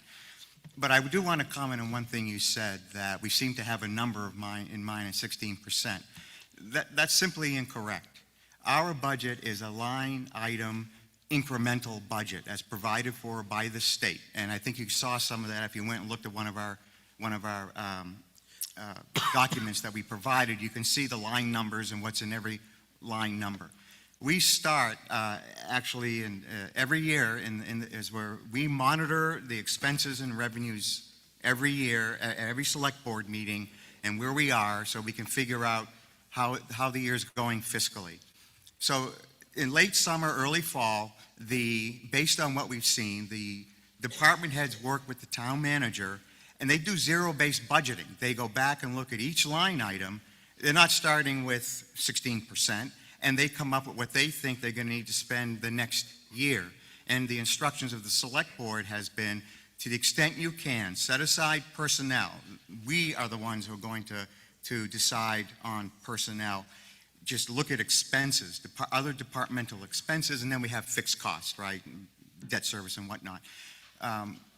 Keep that as close to the CPI as possible. That was actually wrong, because we should have been saying keep it as close to the MCI as possible, and Steve can explain that to the voters. So it's not, we need a 16% increase year on year. That's actually how the process works, and through many hours and meetings between the department heads and the manager and then the department heads individually with the select board, and then the select board with the town manager over a series of meetings, a lot of research, et cetera, we come up with a budget in time for this. Okay, thank you, Rich. I think we need to keep going. Just one, I think Steve will explain the 300,000. Only if he's asked at this point. I think people need to want to keep going. If Thank you. someone Sorry. asks about the Thank you. MCI, he can explain it. Otherwise, No, we're going to keep I'm talking going. about something else, but thank you. Mike Fergel, River Road. To further Stan's point, the spend was $303,000 last year. In 2018 and the probably 5 or 8 years leading up to 2018, my taxes I paid on my house was about $8,000 and change. Just did my federal taxes last week. My taxes this year were $14,500 in 8 years. If this passes, my taxes will be over $16,000 in 8 years. That is doubling my taxes in 8 years. Unacceptable. It really is unacceptable. I'm going to make an amendment. I'm not going to be popular, but I'm going to make an amendment. You guys have this $303,000 surplus. You have a lot of warrant articles that are trying to use that for the surplus. Some may make sense, some may not make sense. I know that $303,000 were mostly due to headcount. Mark, his unfortunate demise, and the wastewater treatment people that have not been hired. We are now in March, so we're already 3 months into this budget. So that money has not been spent on a replacement for Mark or the wastewater treatment people. So you've already got $100,000 in the bank if this doesn't get approved.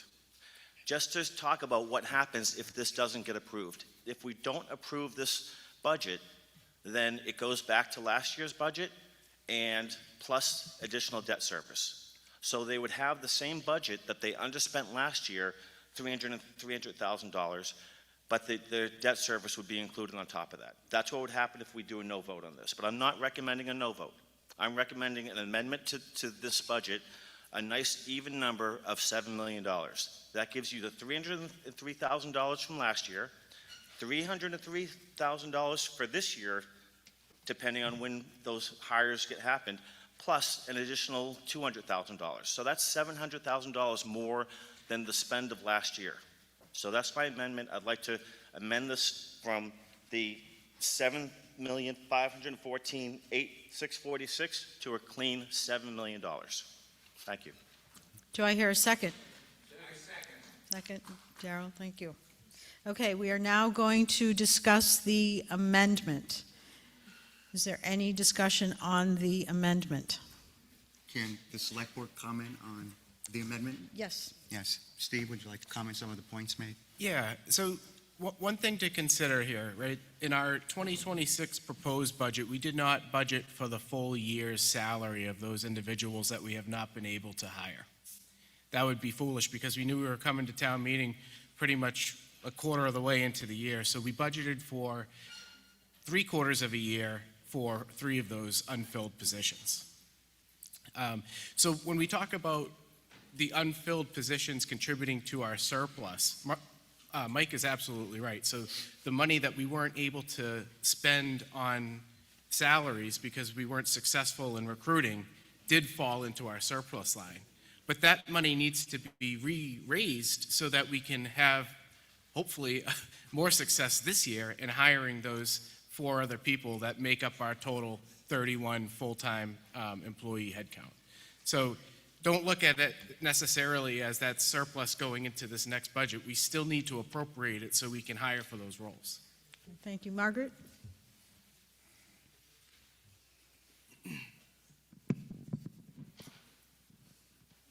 Can we go back to State your name for the record, please. Margaret Turner, River Road. Can we go back to this slide?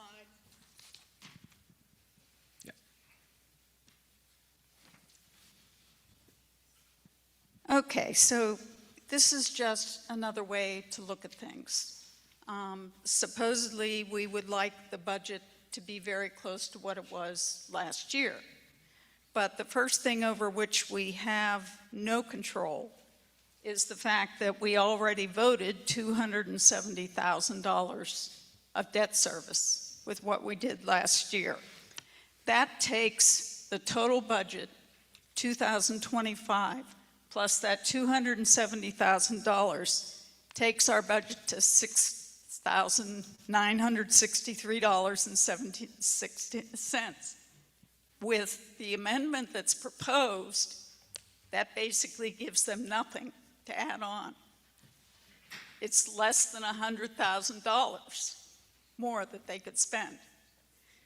On top of that, what you can get if you look at the proposed 2026 budget and you look at what we did in 2025, you are left with only $550,000, $930 to spend.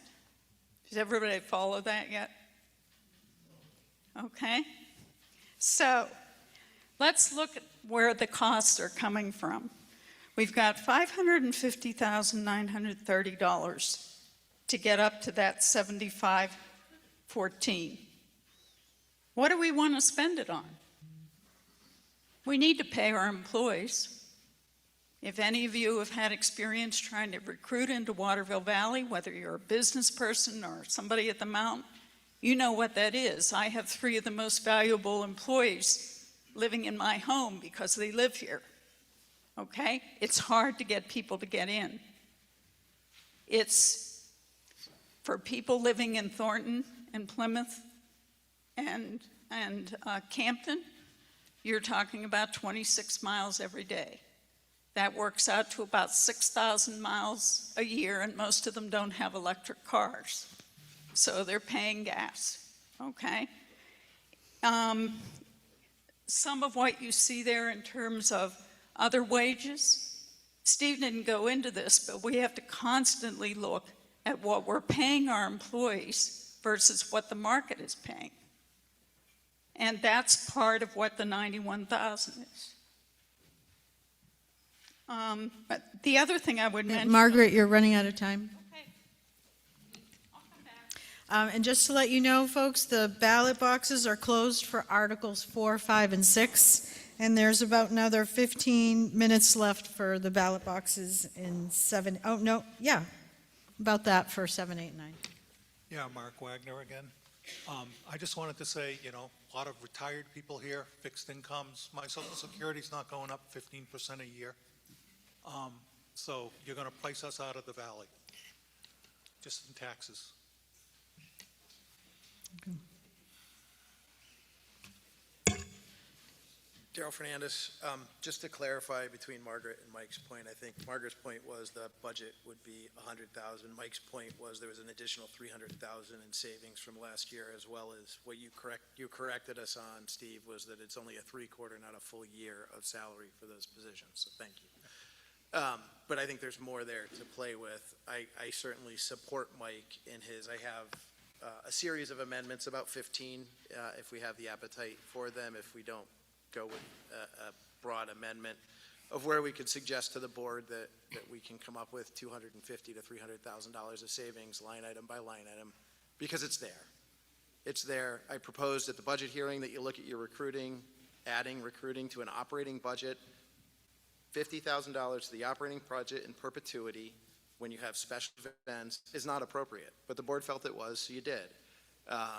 We're going to have to talk about those line item by line item as a town if we can't get to a number that everybody's comfortable with, because I can tell you I'm not comfortable with the 15, 14, 13, 16% increase, because you just can't live like this year after year after year. I will be voting yes for 7 million, no for 7.5. Thank you.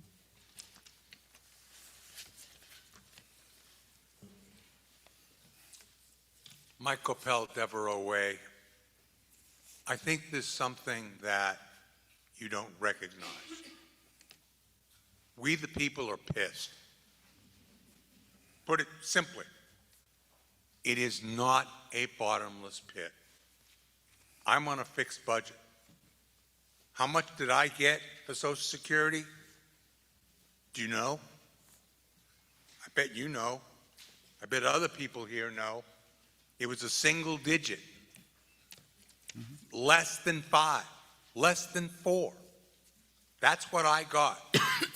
Where am I getting this money from? I'm not happy. All right? Do I think you guys sharpened the pencil as much as you could? Not even close. All right? Is $7 million the right number? Maybe, maybe not. The alternative to $7 million, in my mind, is a no. Now, I don't like the no. The no actually may have an advantage to you, because if we vote no, you guys get to go back with your pencils and start over again and come back to us. Right? If that's what you would prefer to the $7 million, say so. If that's not what you want, I think we should all just vote for the $7 million and make it work. If there's no one else who wants to speak, can I make a Can I comment just on say that? the results are in for Article 4? Article 4 needed 76 votes to pass. There were 101 yes, 27 no. So Article 4 passes. And Rich, you have the So floor.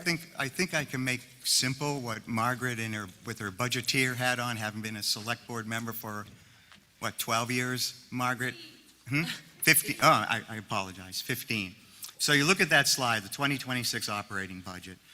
Please understand what Steve was saying. This $300,000 surplus is actually the money that we have set aside to hire 2 desperately needed folks in wastewater. It's a 2-man operation. When one of them goes down, we're in trouble. If one of them leaves, we're going to have to go to hire somebody from a company, which is very much more expensive. It also includes money for a new town manager, and it includes money for an open position we have in DPW. So that $300,000 isn't sitting out there. It's baked into this $820,000 increase, in fact, the whole budget. If you remove $500,000, let's just keep numbers from 7 point, you see that $820,000 and all those things. So that means that we'll have $300,000 for any increases we think are necessary for personnel and for miscellaneous increases and the 95K and the debt service. However, the debt service is going to eat up a chunk of that 270 of that 300,000. So it is essentially a flat budget. There will be no personnel increases in terms of cost of living. We're still going to have to find money other places in the budget for miscellaneous required costs that go up. So the effect of this, of a $500,000 amendment, it's very, very simple. It means that none of what we think needs to be done in terms of increases will be possible. And we will have to move things within the budget, decide where we need to decrease costs, potentially services, potentially revenues, in order to meet the bottom line that the town wants. That's the simple explanation of the $500,000 cut Okay. to the requested increase. Any more discussion on the amendment?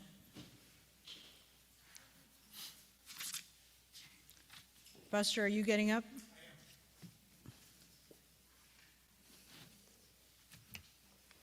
Alan Leo, Buster, otherwise known. I just don't believe what you just said. With this kind of a budget, if anyone who's run any big budgets, I think knows, if you have to cut, you can find ways to cut. You can't lay just on the people that work here. That's like playing the pity card. Oh, of course everyone likes the people who work here. There's other ways to do it. I don't think it's unreasonable at all to expect people to pay for their taxes to be much less than they are at 16%. I'm with Mike. You can figure it out. If you can't figure it out, get a bunch of people, including me. I'm glad to do that. I did that for my whole life, right? You can't just say we can't do it. I didn't say we can't do it. No, but you laid it on the employees. That's not necessarily true. This is a giant budget, relatively speaking, right? And I'm saying it's giant. It's a big budget. You can't tell me that you can't find money in this. No, I'm saying we will find the money, Well, go ahead. but it's going to be cuts and changes to what basically is a flat budget. Well, you know what? You don't know that till you try to do this. That's what I would say. I think we've been doing this for a number of years. I think we can say with But certainty. you've been, these 16% increases every year. Yes. That's just, to me, poor management. No business could survive on this. I know we have different rules. I got that, right? There's things you have to do. Come on. That's even more than inflation. People were complaining about 9% inflation. Now we have, like, whatever it is. It just doesn't make any sense. I just don't see how this is a winner. I agree. 16% for several years, that's unacceptable. Okay, are we ready to vote on the amendment? Yeah. Margaret, were you waiting to speak? Or? Yes, I just wanted to add to what I had said before. Margaret Turner, River Road. Again, if you look at last year's budget, you add on top of it what we have to spend extra in bonds this year, you get very close to $7 million. That allows for nothing for the employees. That's not right. This is the best group we have ever had in this town. It took a lot of effort to recruit them. It takes a lot of effort to commit to them. And if you don't make that commitment to them, then we're going to spend a whole lot of money trying to replace people, and this is not an easy place to find good help. So please consider what we need to pay our employees. Again, the best employees we've ever had, to keep them, to retain them here, and to encourage other good employees to come. Did you have something you wanted to say? Yeah, just Last briefly. thing, and then we're going to vote on the amendment. All right, just briefly, I know a lot of people are hearkening back to the days when the tax rate was flat, and those were lovely times. But I think we're paying for now what we didn't pay for then. There were no capital reserve funds created to help offset costs that we have to incur now. There were no expenditures in major projects such as roads, so we have to do them all now, and all that adds on to the debt service. There, Okay. yeah, that was. Thank you. Yeah. We are now going to vote on the amendment. Again, we're voting on the amendment, not on the budget article itself. All those in favor of reducing the budget to $7 million, please raise your cards. Thank you. All those opposed? Okay, the ayes have it. So the article is now amended. The budget amount, the sum is $7 million. We are now going to discuss the amended article. Is there any discussion? Okay, with that, we are going to do a secret ballot vote on Article 12. You are going to use the little slip of paper that says A1. It actually doesn't matter at this point which slip of paper you use. It could be A1, A2, or A3, because this does not have to be open for an hour. So there's one ballot box, it's going to go in that one, and as soon as everyone's voted, we can count it. No, you cannot use all of it. Thank you. I just don't realize what they did. No, I know. Just find a way. What? Yeah, it's a, find a way. There is no way. We'll cut services. Yeah. Thank you, Mike.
We Yeah. were told by a lawyer, we asked, it's not a devolved budget. Oh, okay. We're not an SB2 town. It just means that you keep on going back.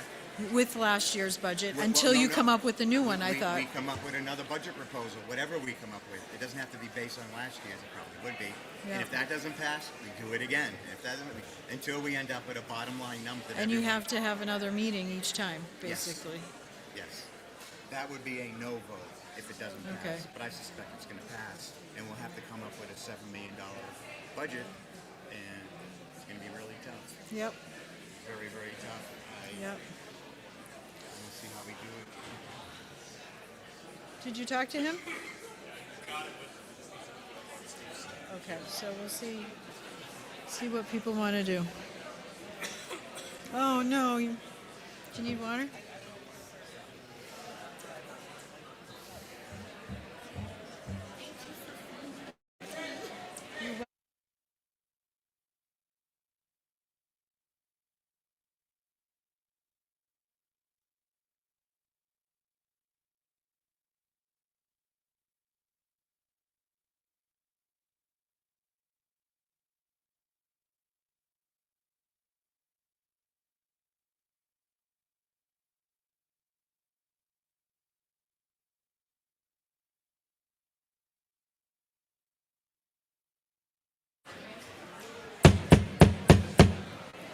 Everyone?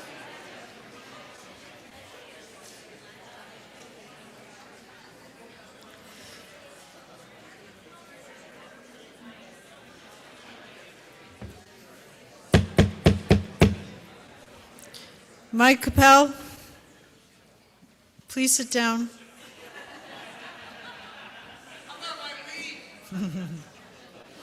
Okay, guys, we have some decisions to make. All the ballot boxes can now be counted, the hours passed on the ones that needed an hour. They're a little bit behind. There's 2 people counting. They can continue counting those, or if people really want to hear the outcome of the budget first, that does not require an hour. We can count that one right now. How many people would like to count the budget now? Okay. So supervisors, the next one will be the budget. They're going to finish the one they're counting now, give me the results, and then they're going to count the budget. So while we're waiting for that, do people want to continue or do you want to recess at this point? How many people want to recess?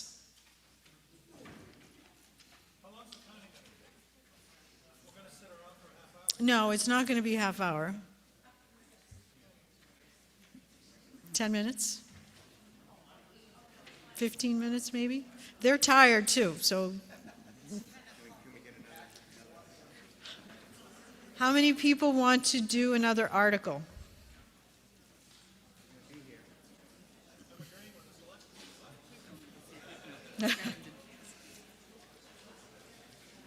Oh, wait a second. Robin, just to confirm?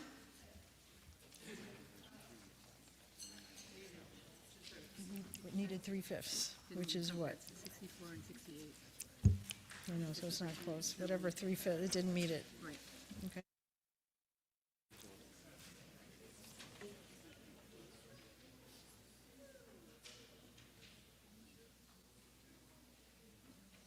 Okay, I have the results of Article 5, which was the sewer on Snows.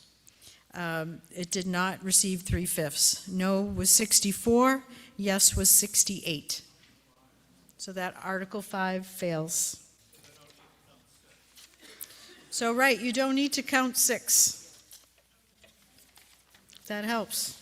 So they are going to count the budget next. No, there's also 7, 8, and 9 to count, which we can count. People want to stay. We can do one more while they're coming.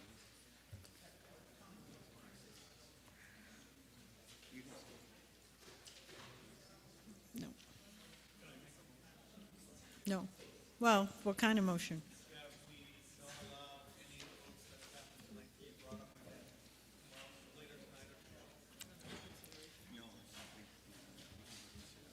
Well, do you want to wait? I think you got to wait to hear, depending on what you want to do. The question was, while we're waiting, if we're not going to continue on, can someone make a motion to restrict reconsideration of the votes we've already taken? You can't. Well, you don't need to for the bond articles, number one. The bond articles 3, 4, 5, 6, 7, 8, 9, by default, the reconsideration is restricted. If you wanted to reconsider those after the vote comes in, that has to be at a separate meeting at least 7 days after today. It cannot be done in this meeting, and so they're already restricted by law. The other one is the budget, which is not an hour. We don't have to wait an hour. We just have to wait for the count. Once we get the results, then you can request it to be restrict reconsideration. You may not want to do that until you know the results. So, no. Okay, so it will be a few minutes to get the results of that. How many people want to keep going with Article 11? If you could stand, it might give me a better sense, because it's close, folks. It's close. Okay, thank you. Okay, how many people, please stand and show your cards, want to be done with tonight's discussions?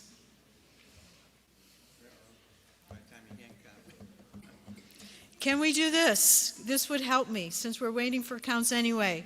Yes, people over here, no people over there, please.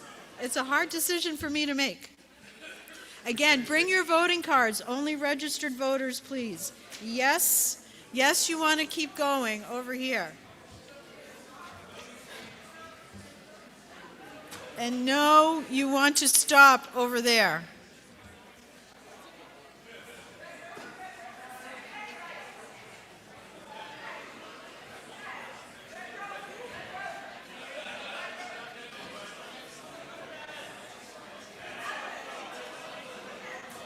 Okay, we are going to keep going, folks.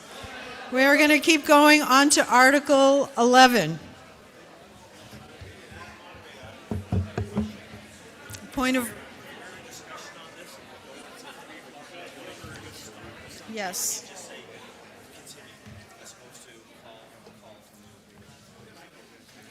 Yes.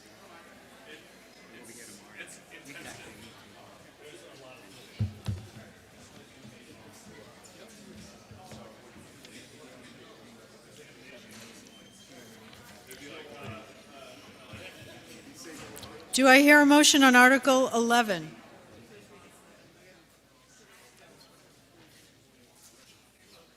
Oh, Mike, you got to wait for him to get over there. And just a reminder, we're not voting on Article 10 because we voted on it in the election today.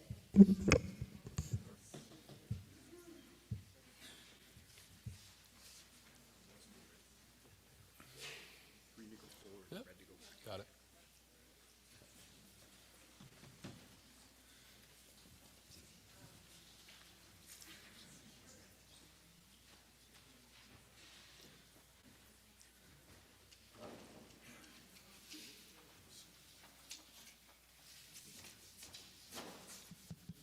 Go ahead. Is it good?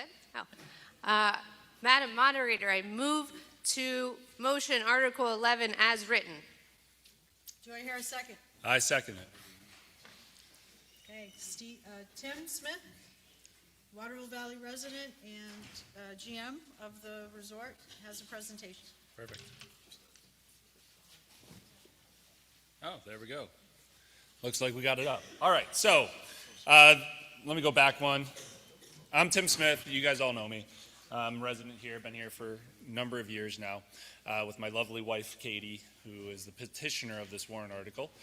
This is the warrant article as written. It's also in your handouts. One big thing that I want to concentrate on here is what this article does. This article allows the town to consider negotiating air rights. This article provides authority required under state law. What this does not approve the gondola project. It's very important to state, this does not approve the gondola project. This does not authorize any construction. This does not commit the town to any agreement. And this definitely does not bypass planning board or any public review. Air rights allow infrastructure to pass over public lands. Town retains the ownership and the control. Examples in many communities are pedestrian bridges, buildings over roadways, infrastructure crossings. This is an example of a Telluride gondola that passes over multiple roads, multiple different air rights. Had to be obtained for that gondola to be put in. Very popular gondola. Why this article exists. I gotta flip my pages at the same time. For many years, in both the master plan and in the resorts master plan, there's been discussion of connecting the village and the ski mountain with an aerial lift. The resort began federal permitting and is in the process of permitting the gondola for the past several years. Under New Hampshire law, specifically RSA 48B, the town must authorize the ability to lease air rights before any such crossing of public roads can even be considered. So this article simply provides the town with the legal authority if it ever wishes to explore any such agreement.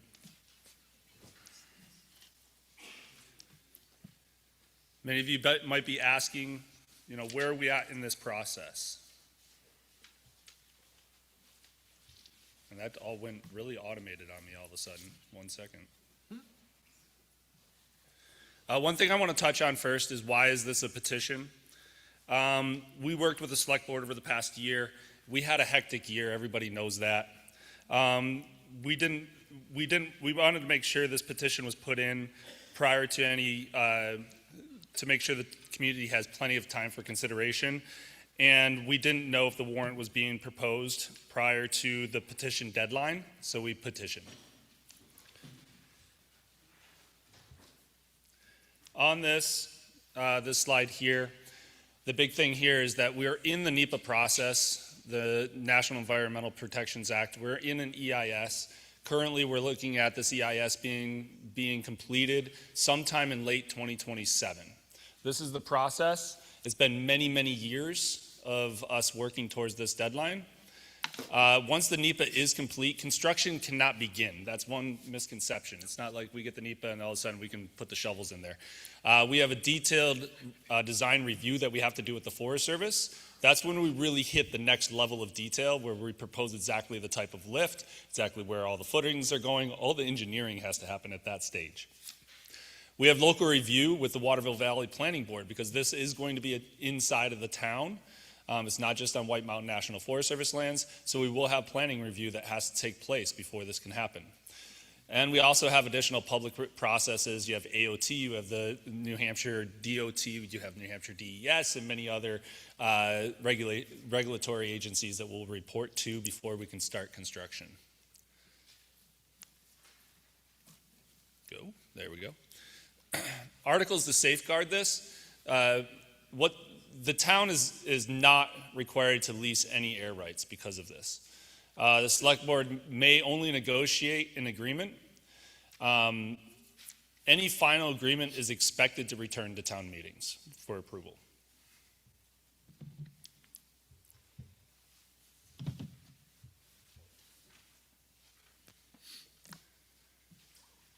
Now, I do want to talk about the potential upsides of the gondola: increased year-round visitations, the support of town center businesses, the reduction of vehicle trips up to the mountain, improved accessibility between the village and the mountain.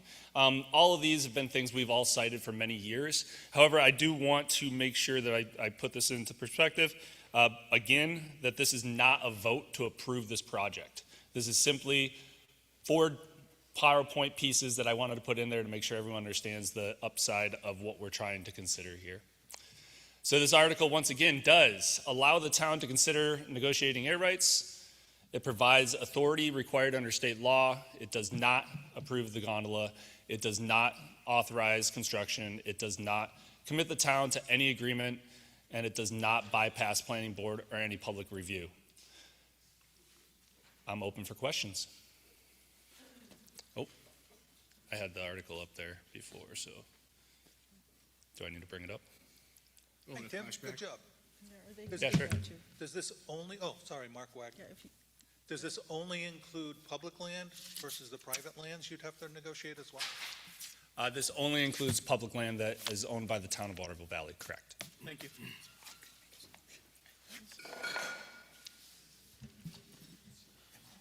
Tim? Alan Burko. Tim, the amendment says to lease. It doesn't say to negotiate. It doesn't say to bring to town meeting. It says to lease.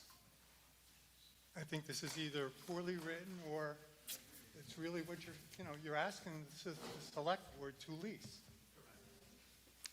That's not what you're saying, but that's what's written.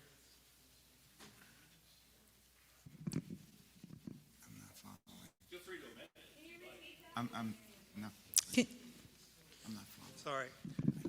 This is written, it says the select board can to lease. Tim said its intent was to negotiate and then bring to town meeting. I see. It's limitations set forth in RSA 48B. And that's where the law comes into effect. And then it says to lease at one time or from time to time for a term of up to 90 years. This is all taken out of RSA 48B. May I, Madam Moderator? You just have to go further on in the sentence, Alan. Upon such terms and conditions as the Select Board in its discretion deems advisable, i.e. negotiate. Okay, I have an amendment.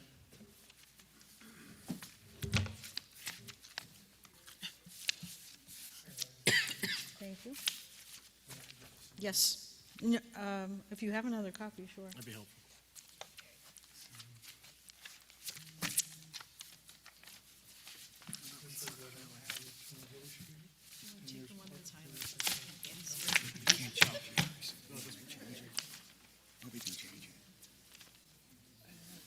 Hey. Go ahead, Alan. Can You wanna you read- put that up on the board? She's working on it right now.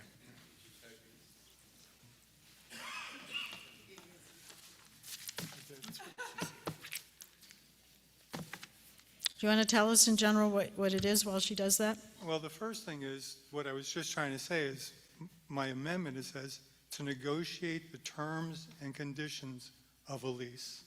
And at the end, it says, and it isn't there yet, and bring to the next town meeting for approval.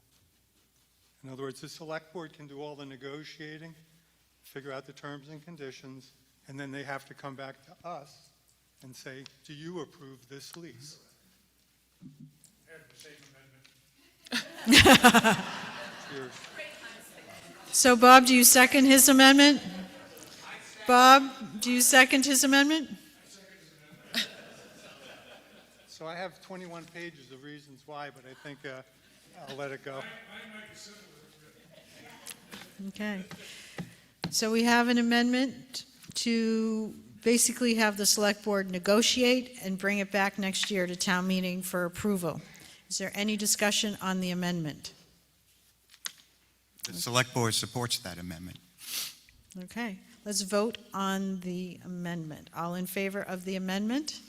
The amendment passes. Okay, any discussion, any more discussion on the article?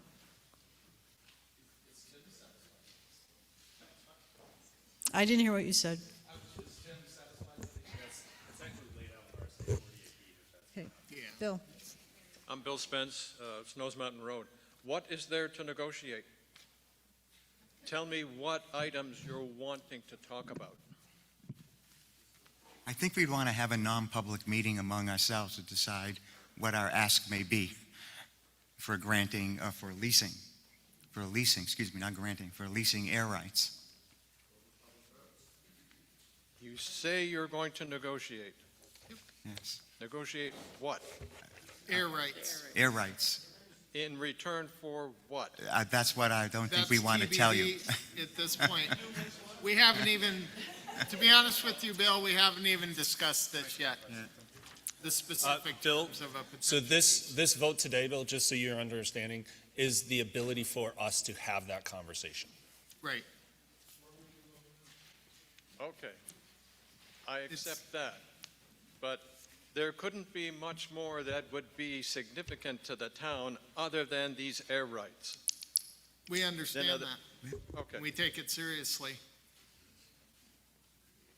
That's why we would support this amendment for having, bringing back any negotiated agreement back to the town. Because we think it's fully important that we have the town's buy-in. Right, Daryl? If this passes, I would just encourage the board to build a small contingent of citizens to work with, to stay connected with, who can help guide those negotiations through the process. I think the transparency would be very valuable and appropriate.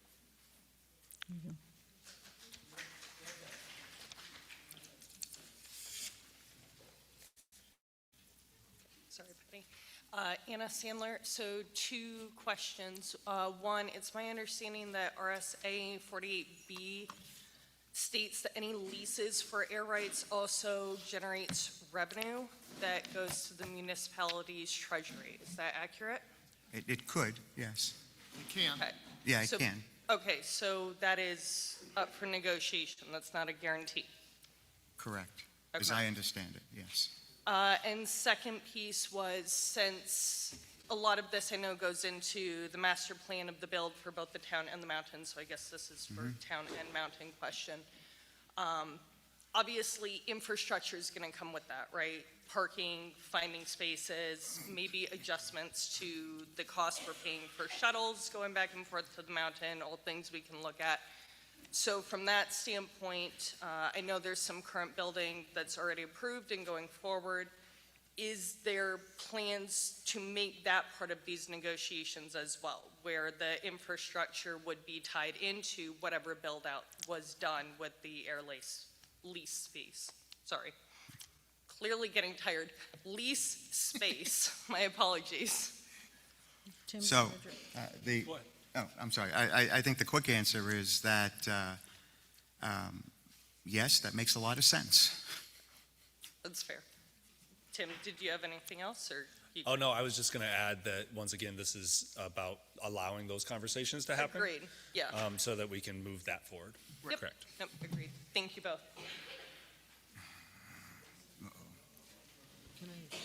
Yeah, you go next. I'm tired of talking. Joe Jacobs, I just have one question.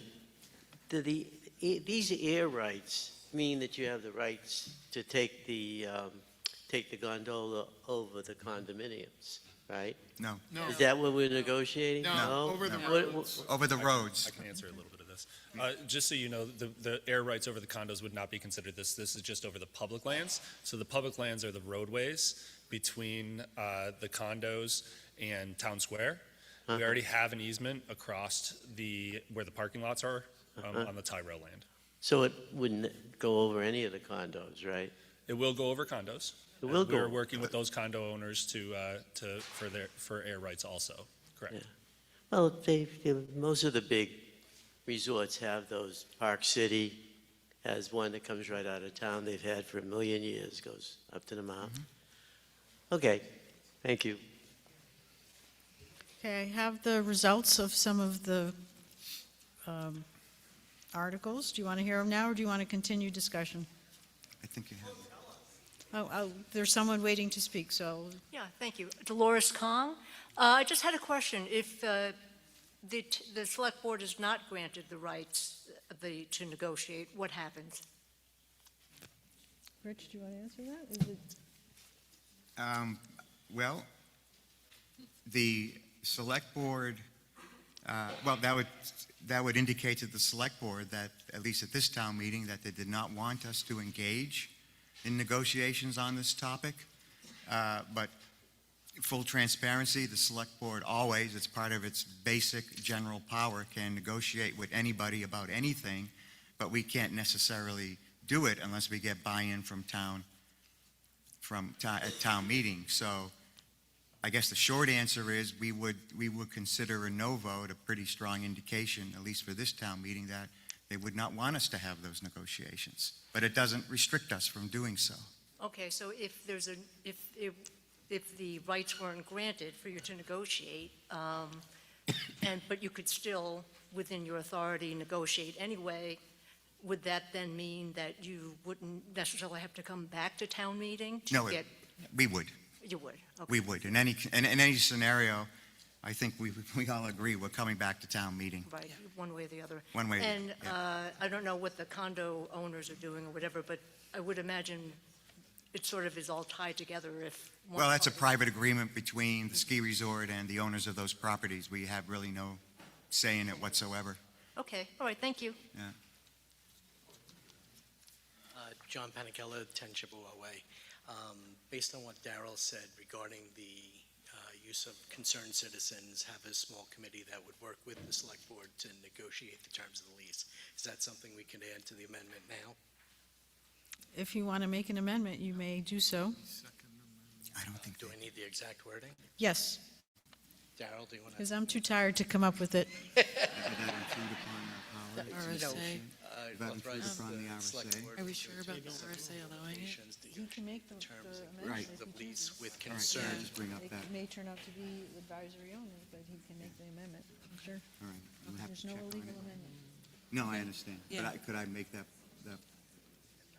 or do you want to make that point? Add in a Can you committee of three. turn the microphone? It's hard to hear you. Yeah. Add a condition where there's a committee of, say, 3 concerned citizens to help the select board negotiate the terms of and conditions of a lease. You need to write Get it. that in writing and come back? And in the meantime, Mike, were you going to speak? I was going to call them a question, because I think that people are ready to do that. Okay, does anyone want to second that amendment? If nobody wants to second it, then it doesn't matter, if it's in writing. Any second? I call the question. Okay. So here's a question. I had planned to do this vote per recommendation of the Select Board as a silent ballot, secret ballot. Are you guys okay with that? Are you sick of getting up, coming back down? How does that work? Just do it. Okay, we're going to do it, secret ballot? You all said you didn't care. Okay, you don't want to get up again, I understand. Right. Okay. All in favor of the article? The amendment, sorry, that's right, we're still doing the amendment of the whole comeback, right? Yeah, can I just make a, no. The amendment passed, I did that already, thank you, point of order, tell me. The amendment So passed. there's an amendment on the floor. They called the question, no, that was not seconded. So there's no other Oh, amendment. the There's no other amendment. Okay. Moderator, you are now have a second on move the question. Right, that's We what need I to thought. vote, do we want to move the question or not? Right. We are going to vote by show of cards. All those in favor of Article 11 as amended, show your cards. The motion passes, article passes. Thank you. So I have a couple more results for those who want. Article 7, which was Valley Road, needed a total of 83 to pass. It had 93 yes votes and 27 no votes, so it passes. Budget article, Article 12, passed, yes 92, no 12.